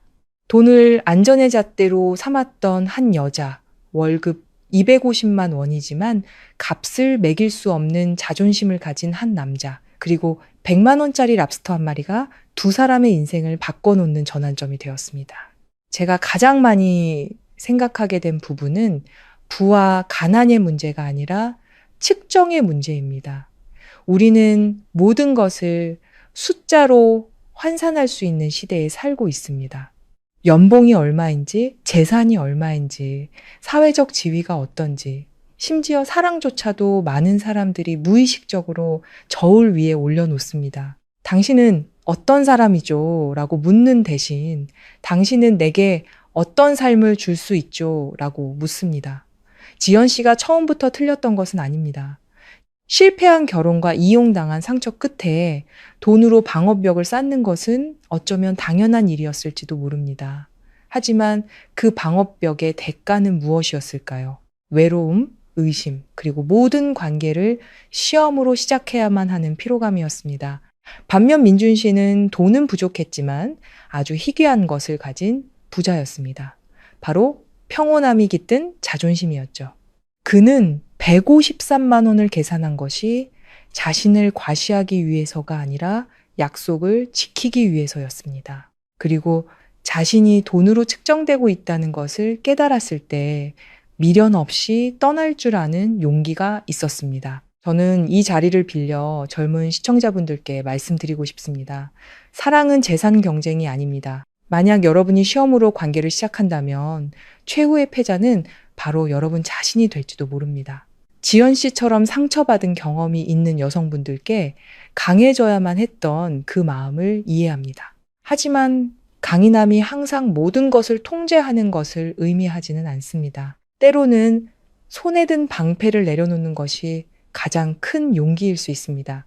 민준 씨와 같은 남성분들께도 존경의 마음을 전하고 싶습니다. 성공해야 한다는, 돈을 많이 벌어야 한다는 압박이 남성의 어깨를 짓누르는 이 사회에서 자신의 가치를 지키며 열등감이나 비뚤어짐 없이 살아가는 것은 결코 쉬운 일이 아닙니다. 그리고 저는 한 가지 솔직한 말씀을 드리고 싶습니다. 생활 환경이 다른 사람과 사랑에 빠지는 것은 단순한 낭만이 아닙니다. 그것은 양쪽 모두에게 진정한 성숙함을 요구합니다. 순조로울 때만 사랑하는 것이 아니라 습관과 가치관, 돈을 쓰는 방식과 살아가는 방식의 충돌까지도 받아들일 준비가 되어 있어야 합니다. 지연 씨는 변했습니다. 하지만 그 변화는 하루아침에 오지 않았습니다. 그녀가 스스로에게 나는 두려워서 하는가, 원해서 하는가라고 끊임없이 자문했기 때문에 가능했습니다. 그것은 우리 모두가 스스로에게 던져봐야 할 질문입니다. 많은 사람들이 무시당할까봐 두려워서 성공을 줬습니다. 하지만 어느 순간 깨닫게 될 겁니다. 온 세상이 당신에게 찬사를 보내더라도 밤에 집에 돌아와 텅 빈 마음을 마주한다면 그 성공은 진짜 성공이 아닐지도 모릅니다. 지연 씨에게 가장 큰 교훈은 돈을 포기하는 것이 아니었습니다. 그녀는 여전히 능력 있고 성공한 사업가입니다. 교훈은 그녀가 더 이상 돈으로 자신과 타인의 가치를 정의하지 않게 되었다는 점에 있습니다. 그리고 민준 씨에게 저는 자존심은 매우 소중하지만 그것을 벽으로 만들지는 말라고 전하고 싶습니다. 결혼 생활에서는 때로는 더 많이 주기도 하고 때로는 더 많이 받기도 합니다. 균형이 항상 절대적일 수는 없지만 진심은 항상 존재해야 합니다. 시청자 여러분, 사랑은 재산의 덧셈이 아니라 믿음의 곱셈입니다. 한 사람이 더 이상 돈으로 시험하지 않고 다른 한 사람이 자존심으로 거리를 두지 않을 때 비로소 두 사람은 진정으로 서로를 향해 나아갈 수 있습니다. 만약 여러분이 항상 상대를 확인해야만 하는 관계 속에 있다면 잠시 멈춰서 자신이 무엇을 두려워하는지 자문해 보십시오. 만약 여러분이 자신과 조건이 다른 사람을 사랑하고 있다면 충분한가가 아니라 같은 가치를 공유하는가를 물어보십시오. 저희는 이 이야기를 듣고 계신 모든 시청자분들이 각자의 사연을 가지고 있다고 믿습니다. 성공했지만 외로웠던 지연 씨였을 수도 있고 평범하지만 자존심이 강했던 민준 씨였을 수도 있습니다. 혹은 계속 나아갈지 멈춰야 할지 모르는 두 갈래 길에 서 있을 수도 있죠. 저희 황혼의 이야기는 판단하지 않습니다. 저희는 귀 기울여 듣겠습니다. 혹시 마음에 담아둔 고민, 누구에게도 털어놓지 못한 사랑 이야기가 있다면 저희 프로그램에 사연을 보내주세요. 여러분의 진솔한 이야기를 기다리겠습니다. 어쩌면 당신의 이야기가 길을 잃은 다른 누군가에게 거울이 되어줄지도 모릅니다. 그리고 오늘 이야기가 가치 있었다고 생각하신다면 채널을 구독하고 공유하여 더 많은 분들이 함께 생각할 수 있도록 도와주세요. 여러분의 모든 구독과 공유는 단순한 숫자가 아니라 이해가 필요한 마음들을 연결하는 다리가 됩니다. 마지막으로 지연 씨와 민준 씨 그리고 우리 모두에게 한마디를 전하고 싶습니다. 돈으로 마음을 시험하지 말고 체면 때문에 거리를 두지 마십시오. 그리고 두려움 때문에 남은 인생을 함께 걸어갈 수 있는 한 사람을 놓치지 마십시오. 결국 우리에게 필요한 것은 결제가 완료된 영수증이 아니라 모든 불이 꺼진 후에도 여전히 굳게 잡고 있는 손이니까요.